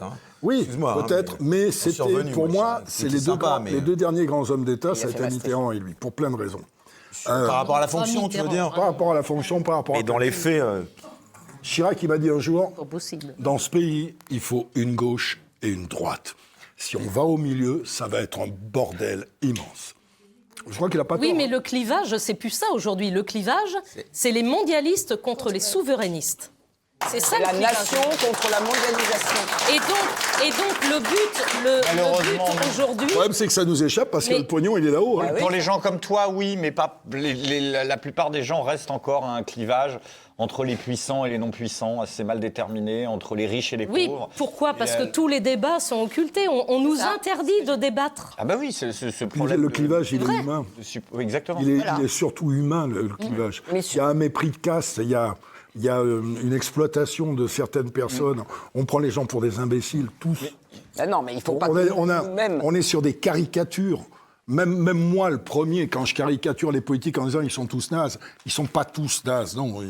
Mais on est tous sur une caricature Faut qu'on redescende d'un étage, quoi. Faut que. Il y en a pas un. Là, je regardais l'autre jour, putain, je regardais les LR après la démission de Lecornu qui rentrait à leur truc. C'est pathétique. Et j'avais l'impression de voir l'entrée du Festival de Cannes. T'as les médias aussi. T'as 60 000 micros autour. Ouais, Coucou, et on s'en bonjour. fout, ouais, bien sûr. Et alors ils vont sur, c'est la même chose. ils vont sur BFM, ils vont sur CNews. Moi, je les ai croisés dans les coulisses. Et quand ils sortent, ils disent pas. Est-ce que ce que j'ai dit est bon pour la France? Ils me font. J'étais bon, bien. C'est pas pour ça. On s'en fout de ça. On s'en fout. Ça parle beaucoup. Mais je reviens. C'est pour ça que je voudrais pas y aller parce que je suis pas capable moi de jouer à ça. Oui, mais tu crois pas que tu leur comme foutrais ça. les boules si tu disais tiens, t'as connu Coluche. Tu m'avais d'ailleurs parlé en coulisses de. Ouais, mais Coluche c'était spécial. Non, mais est-ce que t'as pas peur parce que Il t'as pas des menaces? Il a laissé beaucoup de choses. Voilà. Il a laissé beaucoup de choses. Raconte-nous un peu. Tu m'avais. Lanvin, qui est son copain, m'a dit l'autre jour que je commençais à parler politique. Il me dit n'y va pas, c'est des assassins. Ah ouais. Gérard Lanvin t'a dit ça? Gérard, mon pote Gérard. Parce que voilà, Gérard, ça voilà un mec que j'aime bien, qui a les mêmes valeurs que nous, qui est dans ça, et qui était le chauffeur de Coluche. Coluche, d'abord, moi je suis persuadé que c'est un accident, contrairement à ce que tout le monde dit. J'en suis intimement persuadé, mais j'ai vécu ça de près. J'étais même dans son bureau un mois avant, quand il avait affiché toutes les menaces de mort, parce qu'il y avait des cercueils, des machins partout. Et il faut savoir une chose, c'est que aujourd'hui il est mort, il a fait les Restos du Cœur. Mais à cette époque, il y avait 50% de gens qui ne pouvaient pas le voir, qui le détestaient, Coluche. Il était détesté par la moitié des gens. Alors ceux qui l'aimaient, par contre... moi, j'étais au gymnase c'est un des plus beaux spectacles que j'ai vu quand il a commencé à se présenter. Où il m'avait dit, si je suis président, tu seras vice-président, je m'occuperai de la présidence, tu t'occuperas du vice.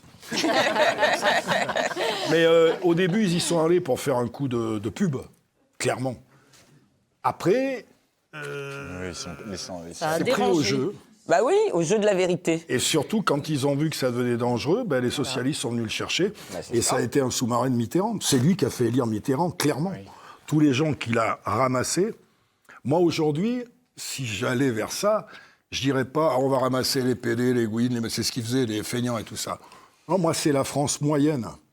Tous ces gens-là qui sont justement dans les normes, mais c'est eux qui morflent le plus aujourd'hui. La petite couche, les Français moyens d'en bas et les Français moyens un peu plus haut. C'est ceux-là qui sont pas bien. C'est ceux-là qui font que j'ai écrit mon bouquin, parce qu'on est le pays qui consomme le plus d'anxiolytiques. Parce qu'on a peur, parce qu'on est en stress permanent. Et parce qu'on l'alimente, cette peur. Donc, parce que cette peur nous est alimentée par... T'as pas eu envie de tout abandonner, toi, par moment, quand même? Bon, non, évidemment, jamais, au moment... Moi, jamais, moi. Non, jamais. Moi, je lâche jamais. Même pas peur, comme tu dis. Et la preuve, il est là. Et Dieu sait que j'ai connu des trucs. Et puis, j'ai pas peur ni de parler et de dire des conneries, parce que... On a vu le flot de haine, là, le dernier épisode du Cap d'Agde, là, on va pas y revenir en détail, mais t'as eu un flot... C'est une énorme saloperie, l'histoire. C'est une énorme saloperie, c'est une manipulation de Mediapart, qui a raconté n'importe quoi, où la fille, elle a dit que c'était un public familial. Si je te fais le public familial, tu vas tomber par terre. Il y avait des gens à poil partout, il y avait des machins... Bon, enfin, c'est au Cap d'Agde. Attends, oui. Ce que je veux dire, surtout sur cette histoire... Moi, avec le recul, cet été, il y a eu des dizaines d'agressions, des coups de couteau, de la haine, des actes de haine et de violence. Ils m'ont fait tout un plat presque national pour un prétendu acte de plaisir. Ça situe le niveau médiatique de ce pays, tu vois. Il y a quand même des choses... Il y avait quand même des choses 1000 fois plus graves à s'occuper, surtout que moi sur cette histoire, j'ai rien fait du tout. Moi, je la connais pas, je l'ai pas touchée. Elle est arrivée, elle m'a mis la main sur le truc, je lui ai rien demandé. Je suis une victime dans cette histoire. Voilà, c'est devenu tout un truc. Ça vous fait réagir? Comme je dis sur scène pour faire rire les gens, je leur dis la moralité de tout ça, c'est que une pipe au Cap d'Agde, c'est comme une omelette aux truffes dans un restaurant du Périgord, c'est la tradition. Voilà, bon, alors donc il y en avait une. Non, en revanche, pourquoi... Ce traitement dont il est victime... Oui, voilà, pourquoi Mediapart t'a traîné comme ça, effectivement, ça buzzait partout. La jeune pourquoi femme, tu leur reviens pas? La jeune femme qui a écrit ça n'était... Alors, c'est ça qui est formidable. Elle était là? Non, dans cette histoire, tous les gens qui ont écrit, tous les gens qui font des commentaires, Bien sûr que personne n'était là. Ils n'y étaient pas. Et la jeune fille de Mediapart qui a écrit dessus n'y était pas non plus. Et elle a écrit ce qu'elle a voulu. Et elle a fait avaler à tout le monde que c'était un public familial.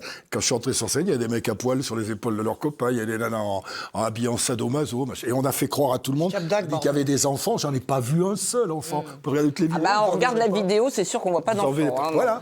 Donc tout ça, ça a été manipulé par la jeune fille de Mediapart. Donc quel but? J'en sais rien. Elle voulait pas le sortir, l'article. Elle a envoyé une lettre à mon avocat en lui disant « Mon patron me dit de le sortir parce que c'est d'intérêt public. » Incroyable. Edwy Alors, Plenel quel est le... C'était qui, Edwy Plenel, non? Quel est le... Non, il est plus. Quand tu disais... Non, il est plus. Quand tu disais... On ne sait pas qui c'est. Quand je te disais, je fais peut-être peur, je vais même te dire un truc supplémentaire. Je vais juste te le dire sans m'attarder dessus, dire le pourquoi et le comment. Je suis boycotté sur France 2, tu sais, depuis des années. J'ai pas le droit d'aller sur France 2. On m'a viré, j'ai pas le droit d'y aller en promo. On va faire un complément d'enquête sur moi. Incroyable. Parce que ça suffit. Parler plus. Parce que tu es un symbole. Tu es un symbole et il faut qu'il déboulonne certains symboles. En tout cas, moi j'ai. Alors c'est flatteur. Hanouna, il y a eu droit. C'est flatteur parce que ça veut dire qu'effectivement, peut-être qu'ils ont peur de moi. Et ça commence avant même que tu aies lancé ton mouvement, ton élan. Ils ont raison. Oui, mais c'est parce qu'ils veulent briser la France populaire. Oui. Tu représentes la France populaire. Vous savez quoi? Ça va être le sujet du dernier débat de la soirée. On lance alors, la France populaire avec... La cécité du pouvoir face au peuple en colère? Alors que les gouvernants ne veulent plus écouter leur peuple, que la rue est méprisée à chaque manifestation et que la colère monte partout en France, le fossé entre le pouvoir et les citoyens ne cesse de se creuser. En France, le peuple a-t-il encore le droit de citer ? Voilà, le peuple a-t-il encore le droit de citer? Avec un invité exceptionnel ce soir dans Bistro Liberté, c'est Patrick Sébastien, à l'occasion de la sortie de ce livre, donc demain, Même pas peur, aux éditions XO. Merci encore Patrick d'être avec nous. Juste avant de lancer ce nouveau débat, je ne sais pas si tu as vu, moi il y a des images qui m'ont quand même interpellé. Je vous pose la question à vous tous qui êtes autour de la table.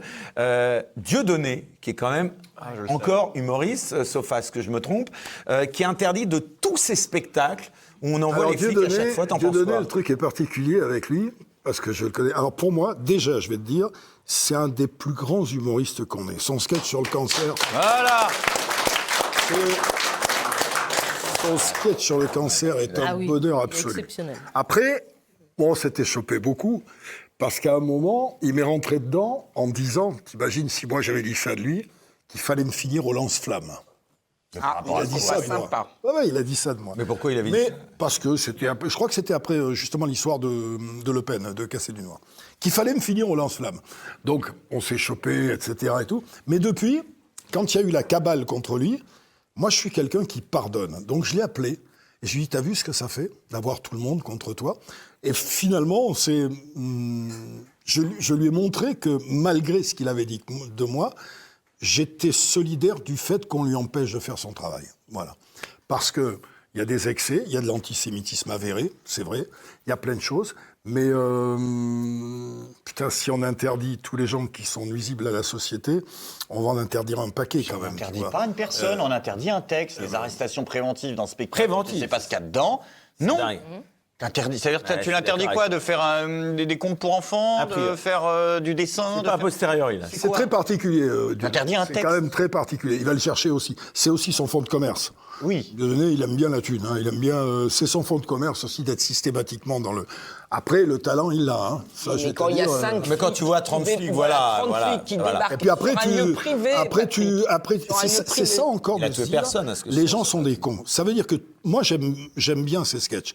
C'est pas pour ça que j'avale tout ce qu'il dit. Ben voilà. Tout ce qu'il dit, je sais faire le tri entre ce qui me choque. Comme nous, quand on interviewe des gens. Comme tu as dit tout à l'heure, le problème, c'est que les magistrats, ils estiment qu'on n'est pas capable de le faire. C'est ma liberté de dire, l'artiste me plaît, mais dans ce qu'il dit, il y a ça qui... Si les gens veulent le voir, ils sont libres de vouloir aller le voir. Il y a des moments où son antisémitisme, il est vraiment trop... Ça m'emmerde, je suis pas d'accord. Mais ça m'empêche pas, je voudrais pas qu'on m'empêche de l'écouter, pour au moins me faire mon avis. Au moins me faire mon avis. Tu vois. Donc, et par ailleurs, attends, j'ajoute un truc, il ne passe plus dans les grands médias, donc c'est pareil, tout le monde a le droit d'aller dans un microbus de 70 places, ou bien sous une grange chez un copain. En quoi ça va gêner le... Ah oui, tu vas me dire, parce qu'il y a les réseaux sociaux. Mais... Les réseaux sociaux. Eh ben oui, mais... Bon, tu sais qu'on fait quasiment en reprise. La dernière fois, avec Pierre Ménès, on a fait plus de 10 millions de vues en même pas 24 heures. Donc, tu vois, c'est incroyable.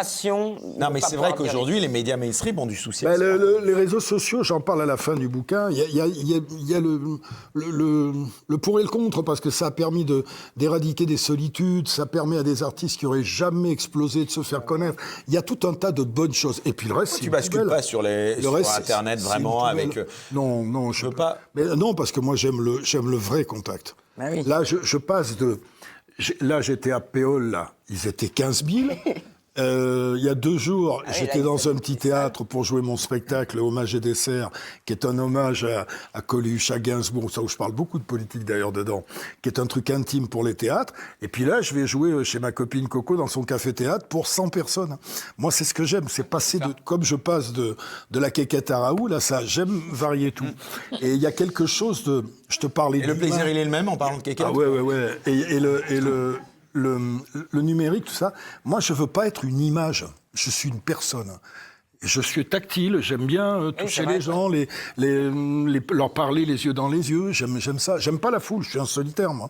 Mais j'aime bien passer une soirée avec un mec que je connais pas, refaire le monde, avec mon kiné, mes toubibs, on refait le monde. J'ai besoin d'une présence humaine.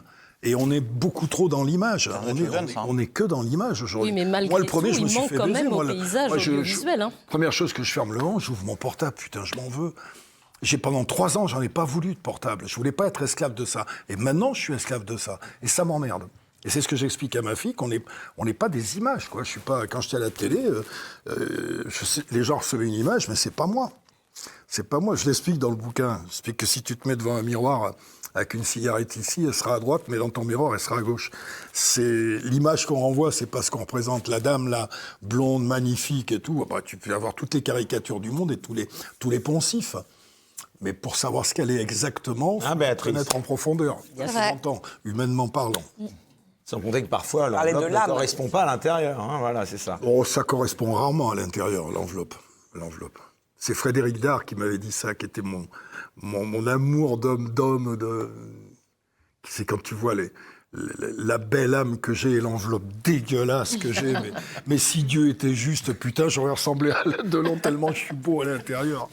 J'ai trouvé ça très beau. Ouais, moi j'ai grandi avec. T'es dans le milieu, t'es resté pote, vraiment très pote de qui? Non, mais Gérard Lanvin. Moi c'est terrible. Tes amis proches. Comme tous les gens de mon âge, j'en avais parlé avec Delon. Ce qui est terrible pour nous, c'est tout ce qui nous manque. Moi, j'ai perdu tout le monde. Mon père, ma mère, mes meilleurs amis, et puis mes potes Carlos, Gainsbourg, Coluche, tout ça, c'est parti. Tu t'en vois plus aujourd'hui le nouveau Carlos que lui? Si, je me fabrique d'une nouvelle... Là, j'ai une nouvelle famille avec des copains, avec des trucs, mais c'est terrible. L'âge où il est terrible, le plus, je trouve, c'est sur ça. Bon, ça va, j'ai 71 balais, tu vois, tant que je peux cavaler, boire un coup... monter sur scène, tourner les serviettes. Écrire et un peu niquer. C'est plus mon truc, maintenant. Si, justement, on me le reproche. Alors, justement, ça prouve que je suis en bonne santé. Non, mais non, c'est le manque. Au-delà du manque de mon fils, évidemment, parce que ça, je peux pas passer une journée sans y penser. Au-delà de ça, tous mes potes, là, qui sont partis, et puis René Coll, mon chef d'orchestre, tout ça, tous ses copains, avec qui on a... Je suis désolé enfin, ceux de ma génération, ils le savent. Les années 80, on s'est vraiment éclaté, c'était bien. Ah ouais. Je te jure, on a eu une chance. Qui ne les a pas vécus? Moi, les gens qui me disent, t'es pessimiste, tu vas mourir. Mais je m'en fous de mourir là maintenant, moi j'ai vécu le meilleur. Je me suis tellement éclaté dans les années 70-80 sur Paris. Toi, t'as connu le Paris des années 70-80. Mais oui, même avec 10 ans d'écart avec toi, oui. Qu'est-ce que c'est? Non, beaucoup moins que moi. Tu n'as 47 ans, me dis pas. Ah oui, voilà, beaucoup plus d'écart, d'accord. On revient au thème principal. Les amis, la voix du peuple, est-ce qu'elle... Attends, j'ai quand même une question très importante. Parce que là, Patrick vient de parler de choses très importantes, les gens qui sont partis, dont son fils. Mais tu as quand même titré ton livre, ça aurait pu être « N'ayez pas peur », la fameuse phrase de Jean-Paul II. C'est un truc de gosse. Et pourquoi? Ah ben voilà, c'était ça ma question. Les croyants, on te demande, si tu es croyant. Et Dieu Et Dieu dans tout ça. Ah, et Dieu dans tout ça. Non, je crois, je raconte ce que me disait mon prof de philo, là, qui m'avait donné les cours pour passer le bac, que Dieu n'existe pas parce que pour exister, il faut être, et que c'est juste quelque chose qui est dans notre imagination, et que ça a permis à des gens de dompter d'autres avec la religion. Wow. Je sais pas plus que vous s'il existe, je sais pas plus que vous. Je suis sur le pari de Pascal, à la limite, en me disant, bon, ben, on va essayer d'y croire, comme ça, si je gagne tout, et si je perds rien. En tout cas, tu racontes que quand la foudre tombe sur la sacristie, ouais, c'est ça, je me disais. Annie te dit, oui, mais alors à ce moment-là, si elle tombe, tu crois en Dieu. Non, mais je crois en moi. Voilà. Alors il croit en lui. Non, je pense qu'après, il n'y a rien. Alors, contrairement à la dame qui croit à la réincarnation. Non, et puis je te dis encore une fois, tout est écrit. Je parle de nos morts personnelles, on a une camarde personnelle qui nous suit depuis la naissance. C'est la nôtre. Tu vois, et notre destin est préécrit, c'est-à-dire qu'on va mourir là. Et par contre, alors où c'est ma copine, c'est que tout le reste du temps, elle nous sauve la vie. C'est-à-dire, toutes les fois où tu passes à côté, c'est elle qui fait non, c'est pas l'heure, c'est pas maintenant, c'est plus tard. Enfin, j'ai plein de théories. Tu l'appelles la mort ne me fait pas peur. C'est le premier chapitre où j'explique que la mort, elle est triste que pour ceux qui restent. C'est le plus beau jour de... Ceux qui s'en vont, tu me l'as dit dans ton message, ceux qui s'en vont, on ne sait pas. La plupart des gens qui ont vécu une mort imminente te disent tous le grand tunnel blanc, le bien. Donc, si ça se trouve, la mort, c'est le plus beau jour de ta vie. C'est un passage. Donc, c'est pas la peine d'avoir peur. C'est un retour. Et que peut-être derrière, il y a une vie éternelle même, avec que des gens qui s'aiment. Ma sœur, on va laisser parler. J'espère qu'il y a un peu de foie gras. Et même au-delà de Dieu, il y a quand même une vision métaphysique dans la façon dont tu vois les choses, parce que tu le dis dans le livre, tu l'as répété au début. Il y a une vision ultra déterministe des choses. Oui, ultra déterministe. Justement, c'est ça qui est assez étrange. Mais je ne mets pas Dieu. La facilité, c'est de dire c'est Dieu. Oui, mais c'est ça qui est très étrange, c'est que même si on enlève Dieu de l'équation, comment tu arrives à concilier à la fois une vision ultra déterministe et pourtant tout ce que tu représentes, que tu dis ce soir, qui est vraiment la volonté de vaincre. Quelle est la place pour la volonté de faire et d'agir si tout est déterminé? Pourquoi tu t'emmerdes avec des élections et des machins? Parce que je considère qu'on n'a pas de libre arbitre et que si demain, je prends la décision, comme chaque fois que tu prenais, si je te dis, je vais aller me présenter, c'est pas mon fait à moi, c'est que ce qui aura été écrit m'aura poussé à prendre cette décision. C'est-à-dire que je considère qu'on n'a pas de libre arbitre. Ça veut dire qu'au moment de faire un choix, on a deux voies à faire. On va partir par là, on va partir par là. Tu te dis, j'ai décidé de partir là. Tu crois que c'est toi qui décides. Alors c'est qui? C'est l'univers? C'est quelque chose. Dieu, c'est abstrait. Alors pourquoi agir? Je ne connais pas. Pourquoi tu veux agir autant si rien n'est écrit? C'est quelque chose que je ne connais pas et qui... Une force. J'appelle pas ça Dieu. Une force. Il y a une force. Pour moi, je dis pas que j'ai raison. Mais ça m'aide. Par contre, de croire à ça, ça m'aide à vivre. C'est très égoïste. Ça m'aide à vivre. Et je te dis quand tu fais une prise de décision, quand tu te bats pour tenir, tu sais, pour inverser, soi-disant, un truc, cette force-là, elle t'est dictée justement par ce chemin-là. C'est pour ça que c'est pas antinomique du tout. Comme les superstitions, les machins comme ça, tu vois. C'est pas antinomique parce que pour moi, tous nos actes, tout notre chemin, où on va aller, ce qu'on va faire, ce qui nous tombe, etc., c'est préécrit. L'accident de mon gamin, choisi avant de venir. Le fait de m'être dit que c'était préécrit, ça aide. C'est ce qui t'aide à pardonner aux gens aussi? C'est ce qui t'aide à pardonner aux gens? Parce que tu fais beaucoup, tel mec m'a fait ça, j'ai pardonné, tel mec m'a fait ça, j'ai pardonné. Parce que quand tu penses que tout est écrit, tu te mets moins en colère, tu es plus indulgent avec les autres et avec toi-même, en plus. Quand tu fais une connerie, au lieu de te dire, putain, de te culpabiliser, dire, merde, j'aurais pas dû faire ça, pourquoi j'ai fait ça, mais si j'avais... C'est les nuits que tu passes à te dire, t'as un chagrin d'amour, vous vous séparez, mais j'aurais dû vivre... Non, ça devait arriver comme ça. Et c'est un chemin qui t'amène à autre chose. Tous tes chagrins d'amour t'amènent à peut-être celle qu'il fallait trouver après au grand amour. On ne sait pas. Mais surtout, attendant tout ce que je te dis, que ce soit politique, tout ça, j'ai pas de certitude. J'ai que des doutes. Mais je prends les doutes qui m'arrangent à mieux vivre. J'ai 71 ans, je picole pas, je me drogue pas, je prends pas de tranquillisants, j'ai pas de psy. Et j'ai une santé à peu près correcte, même complètement correcte. Mon Toubib, aux dernières analyses, tu es un être biologiquement parfait.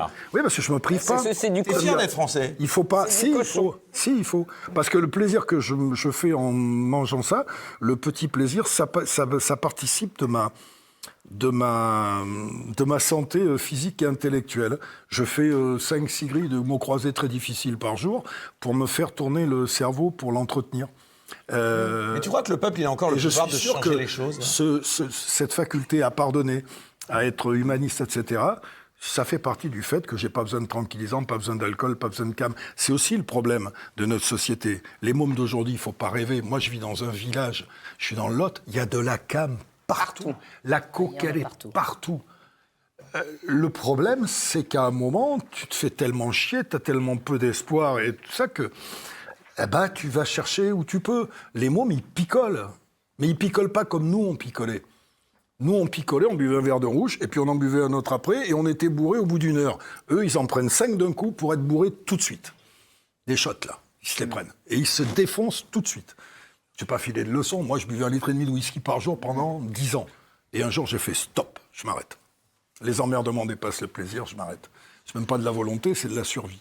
T'as voulu quitter Paris, oui, c'est un choix. T'as voulu quitter Paris. Non, je suis sur Paris, mais je suis dans le Lot parce que j'aime les arbres, parce que j'aime la nature, parce que je suis un solitaire et que pour moi, le luxe, c'est l'espace et le silence. Moi, j'ai pas de yacht, j'ai pas de bateau, moi, j'ai besoin d'espace. T'as un peu d'argent, quand même. Pas tant que ça, parce que j'ai beaucoup partagé. Et je continue à beaucoup partager. Parce que c'est fait pour ça, l'argent. C'est fait pour... Quand tu viens d'une famille qui en a pas une grande maison à Saint-Trope, c'est comme les Rital. Celui qui réussit dans la famille, il aide les autres. Hein. Moi, c'est quelque chose c'est même pas généreux, c'est naturel, c'est normal pour moi. Moi, depuis l'âge de 16 ans, c'est moi qui mène tout le monde. J'ai personne au-dessus de moi. Je me suis marié à 16 ans. Et j'ai nourri tout le monde depuis l'âge de 16 ans jusqu'à aujourd'hui. Par contre, il y a une chose de sûre, c'est qu'il n'y a pas 1 centimètre de ce qui m'appartient que je n'ai pas transpiré. J'ai tout gagné. C'est pour ça que j'ai vraiment aucune honte, mais je suis confortable. Comme tous les gens qui ont manqué. Quand je suis arrivé à Paris, j'ai vécu pendant 2 ans dans 8 mètres carrés avec un robinet d'eau froide. Mais je me plaignais pas. J'étais heureux parce que j'avais tout devant moi. Mais j'ai appris ça et j'ai pas besoin de... J'ai besoin d'espace et de silence, ça c'est vrai. Pour moi, le luxe, vraiment, c'est le silence. Le silence, putain. On parle trop. Bon, sur Hanouna, par exemple, la réussite de gens comme toi... Qui ont voilà, le gros bateau d'Hanouna. Cyril, il est dans ça. On en parle souvent. Lui, il a 6 maisons, je ne sais plus combien de maisons. Partout. Moi, j'ai pas besoin de tout ça. Moi, je pourrais être ce soir, au lieu d'être dans ta émission, je pourrais être effectivement sur un yacht. Avec plein de filles. Avec des nains, avec des Ukrainiennes, des Françaises. Encore Mediapart sur la gueule, mais bon. Non, mais même, je fais ce que je veux. Sexuellement, j'ai 3 principes. La liberté, le respect et le consentement. Et à partir de ça, je fais ce que je veux avec ma bite. Liberté, respect, consentement. C'est tout bête, hein? Qu'est-ce que tu veux que je... Et tu préfères peux pas déroger à ça. Tu préfères être dans un petit bistrot, dans un village? Pas forcément dans un bistrot, je te dis. J'ai des amis qui sont à la fois des gens simples, des gens compliqués, des gens qui ont des problèmes. Je fais psychiatre avec la plupart de mes copines qui ont 50 balais, qui comprennent pas pourquoi elles trouvent pas quelqu'un, parce qu'elles sont sur Tinder et qu'elles arrivent pas à le trouver, le prince charmant. Je connais le truc. Ma séparation, par exemple, avec ma femme, c'est quelque chose d'exemplaire. Je le conseille à tout le monde. Ah non, ne vous séparez pas. On est séparés, on n'est pas divorcés. Elle travaille avec moi. Ah oui. On se rend service. Je vais bouffer avec elle là tout de suite là. Voilà. Ah ben c'est formidable. Et je suis sûr d'en parler avec Jacqueline. T'es grand-père? La solitude, je suis 7 fois grand-père. Ah, bravo. Voilà, il fait des enfants, pas de dénatalité. C'est pas de mérite. Et t'es un grand-père à papy gâteau? Non, je suis pas bon. Mais même avec mes enfants, je n'ai pas été très bon, parce que, comme tous les artistes, on n'était pas présents. Oui. Par contre, je leur ai donné des valeurs, je m'applique à leur donner des valeurs, et surtout, je l'ai mis dans le bouquin. Une phrase importante, que je répète à tous mes enfants, quelles que soient les conneries qu'ils fassent, et ils m'en ont fait, certains, c'est « j'ai confiance en toi ». Et je trouve que ça, pour un gamin, c'est hyper important, de dire à son fils, à sa fille, quelle que soit la connerie, j'ai confiance en toi. Parce que c'est ce que m'a dit ma maman, elle a bien fait de me dire ça. Quand je suis monté à Paris, elle m'a dit parce que j'aurais pu tourner... J'étais plus près de la porte de prison que de la porte des cabarets. Parce que j'ai eu quand même beaucoup de vies complètement différentes, avec des milieux qui m'ont appris la vie, tout simplement, qui m'ont appris l'indulgence pour les fautes des autres. Faut être indulgent, hein. On a tous... le seul vrai compte que tu fais, c'est le soir dans ta glace, tout seul. Après tout ce qu'on dit là, Pourquoi le courage de parler, c'est devenu un acte de résistance, là, pour retrouver là, le thème de ce débat là. Est-ce que le peuple a encore droit de citer C'est de l'égoïsme aussi, c'est pour être en accord avec soi-même. On ne peut pas passer sa vie à maquiller tout le temps ses sentiments, ses idées. Tu te rends compte comment on en est obligé aujourd'hui à faire attention à tout ce qu'on dit, à tout ce qu'on fait. On t'a traité de populiste, on t'a traité de... Je m'en bats les couilles, franchement. Bah ça, ils peuvent me traiter de ce qu'ils veulent. On m'a traité de tout. On m'a traité, mais de tout. Le problème, c'est que j'ai pas... Souvent, je leur ai dit... Qu'est-ce que j'aimerais être juif, noir, etc. Parce que je pourrais dire c'est de l'antisémitisme, je pourrais dire c'est du racisme. Et je vais dire quoi? Moi, je suis corrézien. Je me plains à qui? À quelle association? Donc, on peut tout me dire. Et on m'a tout dit. C'est un gros con, c'est un gros machin, etc. Et tout. Oh, ben allez-y, mais j'ai pris l'habitude. Et là, il n'y a pas d'association. J'ai pas d'association. À part les Auvergnats de Paris, je vois pas à qui je peux me plaindre. Ou les Travelots du Bois de Boulogne. Très juste. Non, mais là, comment on peut ne pas être d'accord avec ça, Greg? Toi qui es arménien. Comment ça, moi qui suis arménien? Moi, je suis entouré de gens différents. Les Arméniens, j'ai que ça autour de moi. Oui, je sais, on est Les Arméniens, j'ai les Arabes, j'ai des Juifs, j'ai tout. C'est pas là. Non, mais c'est vrai que c'est dingue. Est-ce qu'on est tous d'accord pour dire qu'il y a un racisme anti-blanc ou pas? Bien sûr. Comme il y a un racisme anti-noir, mais le racisme, moi, j'arrive pas à le comprendre. Pour moi, la France, elle est multiculturelle, multiraciale, à une condition. Tu respectes les codes de la République dans laquelle tu es. Voilà, moi, j'ai plein de potes qui sont noirs, arabes. Et ça, pour certains, c'est déjà le début du racisme. Qui respectent les codes de l'endroit où ils sont. Ceux qui respectent pas, je suis désolé. C'est le début du racisme pour certains. Déjà, là, attaque. Comme l'immigration, c'est très bien de faire venir des gens, mais il faut quand même les recevoir normalement. Moi, j'invite des gens à la maison, je ne vais pas leur dire on est trop à table, vous allez bouffer dans la cave une écuelle avec des croûtons. Si on reçoit les gens à la maison, il faut au moins qu'ils soient dans des bonnes conditions. Toi qui vois les Français, tu les trouves résignés en ce moment ou pas? C'est encore la force de se battre? Ils sont énervés, mais ils n'osent pas le dire. Ils sont en colère? Ils n'osent pas le dire, ils n'osent pas dire plein de choses. Parce qu'on va les accuser d'être racistes. C'est ça, il y a un chantage moral permanent. On va les accuser d'être racistes. Une maman qui va dire « moi, je voudrais plus de sécurité », qu'est-ce qu'ils disent là-haut? Facho. Non, je veux plus de sécurité, je veux pouvoir sortir le soir sans risque, sans avoir peur. Parce que je connais plein de gens. Moi, il y a des villes... moi, Toulouse, la place du Capitole, j'y allais la nuit, j'y vais plus. Il y a plein d'endroits qui sont devenus des endroits dangereux aujourd'hui. Des endroits vraiment dangereux. Et qui c'est qui ramasse? C'est toujours les mêmes. Quand je vois les mecs qui brûlent des bagnoles de gens qui gagnent moins qu'eux, venez brûler la mienne. Et c'est logique. Des écoles. Moi, ce que je veux dire, c'est de la jalousie. Ça va m'emmerder si tu viens brûler ma bagnole. Mais quelque part, c'est plus logique que d'aller brûler la bagnole du mec qui en chie 10 fois plus que toi. Pour aller bosser et payer tes cotisations. Après, encore une fois, je pense qu'on manque de dissuasion. Il faut que les peines, que le risque soit plus grand si jamais tu déconnes, quoi. C'est tout. D'ailleurs, tu vas loin. Pas plus grand, c'est plus appliqué. Parce que les peines maximum en France, elles sont dures. C'est juste qu'elles sont appliquées. C'est pas une question. Il y a peut-être d'autres méthodes. Il y a un mec qui m'a fait rire l'autre jour. En même temps, tous les flics sont... Il y a un mec qui m'a fait rire l'autre jour. Il m'a dit, tu sais, les mecs qui balancent des cailloux sur les pompiers et les toubibs. Il faudrait les condamner à 6 mois à casser des cailloux. Mais pas à Cayenne, hein, comme un ouvrier. 6h midi, 2h, 6h. Ils ont même les week-ends. Mais ils savent que pendant 6 mois... ils vont casser des cailloux toute la journée.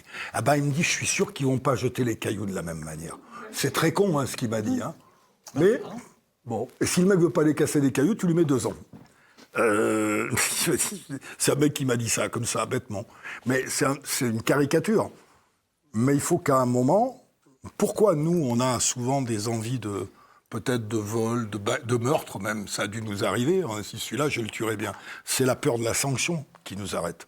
Oui. À partir du moment où tu sais que tu n'auras pas de sanction, bien sûr, ou très peu, pourquoi tu te gênerais? Tu disais que les Français sont en colère. Tu ne crois pas que ça peut un jour vraiment mal se finir au sens que, peut-être pas révolution, mais pas loin guerre civile, quoi? Ouais, mais on ne va pas gagner. Hein. Ah bon? Ben non. Non, parce qu'il y a des forces qui sont au-dessus de tout ça. Il y a des gens qui ont des intérêts à ce que ça ne bouge pas, il y a des gens qui vont avoir intérêt à ce que ça bouge.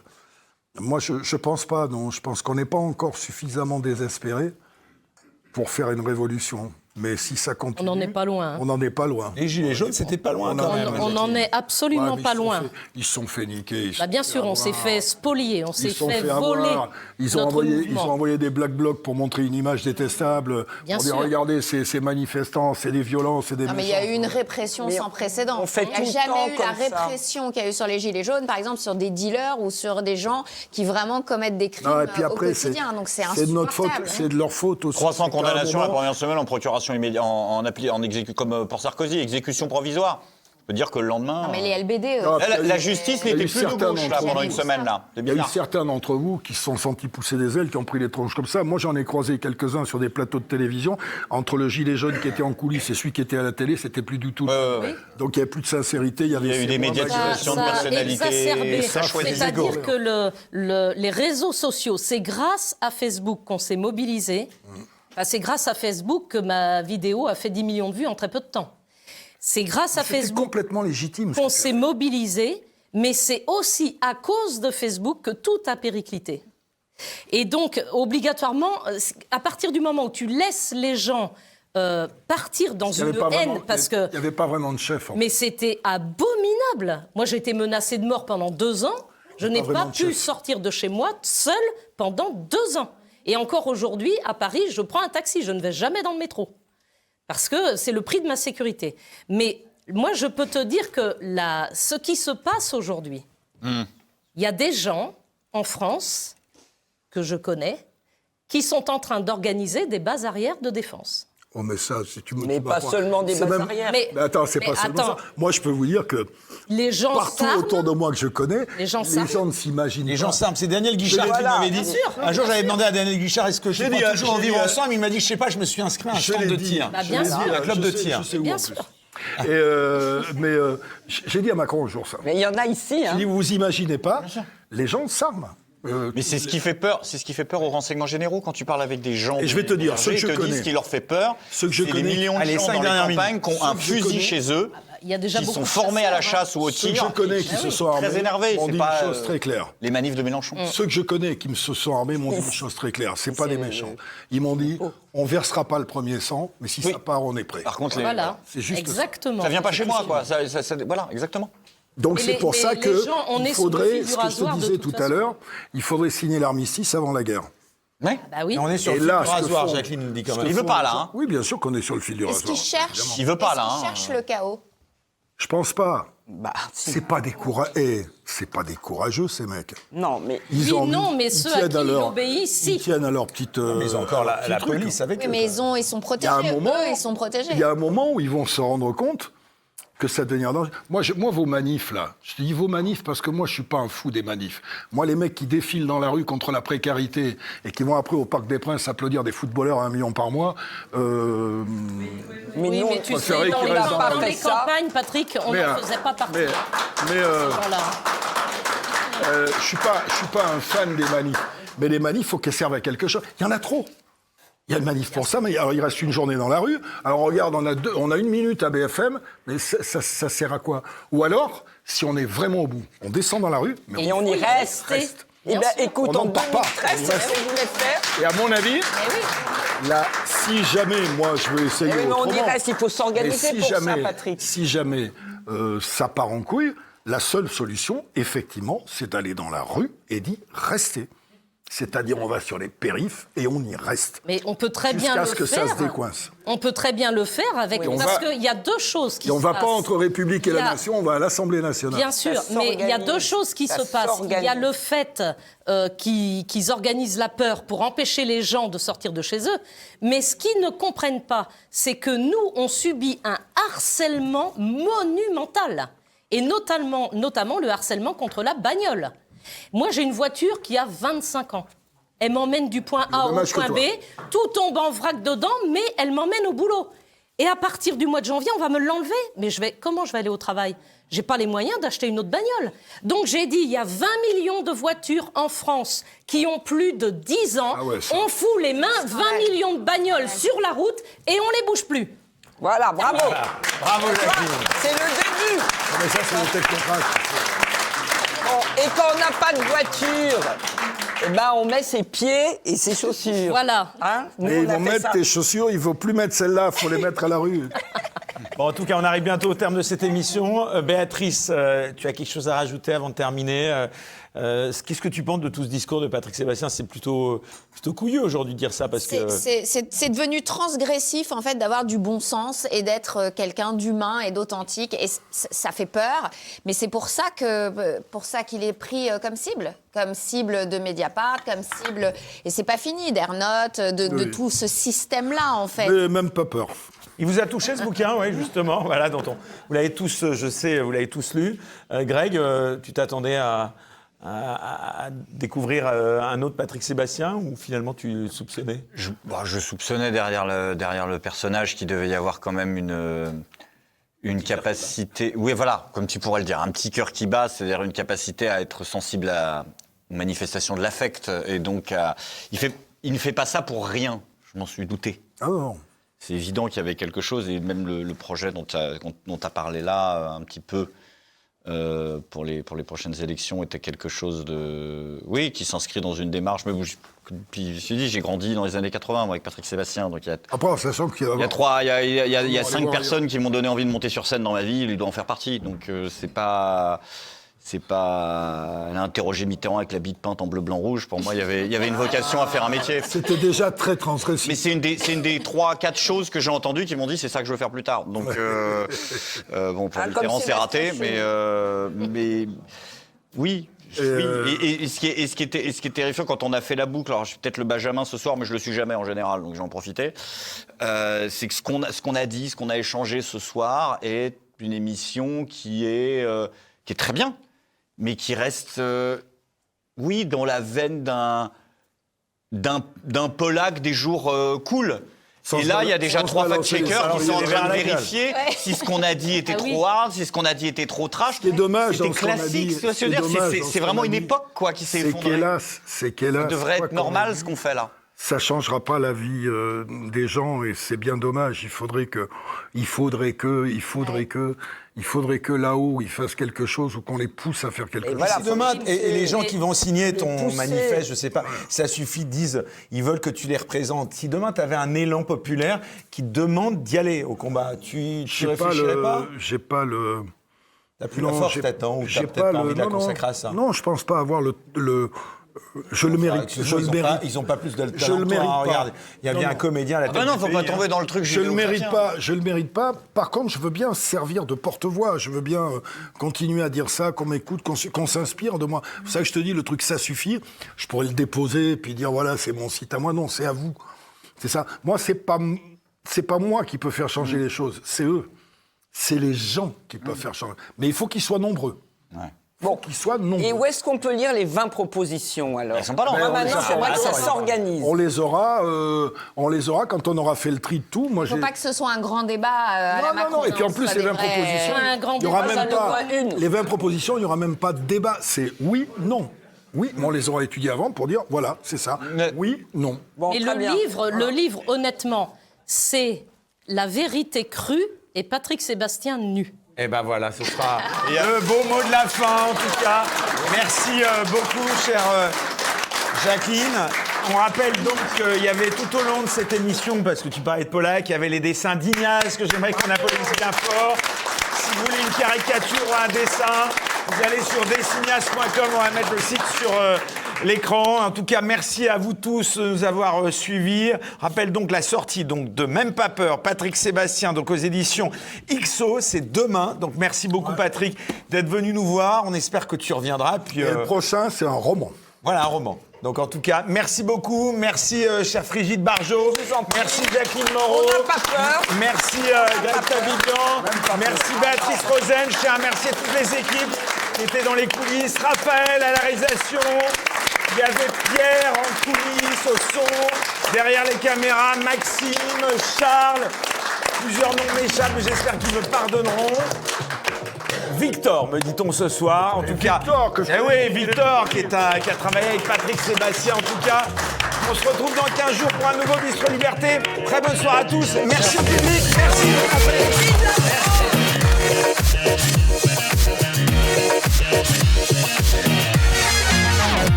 En 12 années, TVL s'est imposée comme un rempart face à la pensée unique. Elle a créé une formidable dynamique, celle de la presse alternative dont le succès est patent. Fidèle à sa mission, TVL défend l'esprit français, la civilisation européenne et nos valeurs essentielles, la famille, les libertés, l'identité et la souveraineté. Nous offrons une information libre, affranchie des dictates et nous anticipons les grands bouleversements du monde. TVL dit la vérité sans concession. Mais pour que cette œuvre demeure, il faut garantir la pérennité de l'édifice. Alors, nous faisons appel à votre soutien par le biais d'un legs afin que TVL poursuive sa mission pour les générations futures. J'ai rédigé mon testament en faveur du fonds de dotation Média Liberté en précisant que mes biens sont destinés à TV Liberté. Vous voyez ce studio ? Il existe grâce à un legs, celui de Florence Drillon. De nouvelles émissions y sont tournées et cela permet à de jeunes journalistes de travailler et de poursuivre ce combat. Au service de TV Liberté, le fonds de dotation Média Liberté vous donne la possibilité de laisser votre empreinte. Par votre legs, vous investissez dans l'avenir en offrant à TVL les moyens de remplacer les médias du système qui minent notre concorde nationale. Avec vous, TVL pourra imposer sa mission de réinformation. Organiser sa succession est un acte de prévoyance et de responsabilité. Il garantit la protection de ce que l'on aime et le respect de ses dernières volontés. Vous pouvez faire confiance au fonds de dotation Média Liberté qui veille à ce que votre engagement soit pleinement réalisé.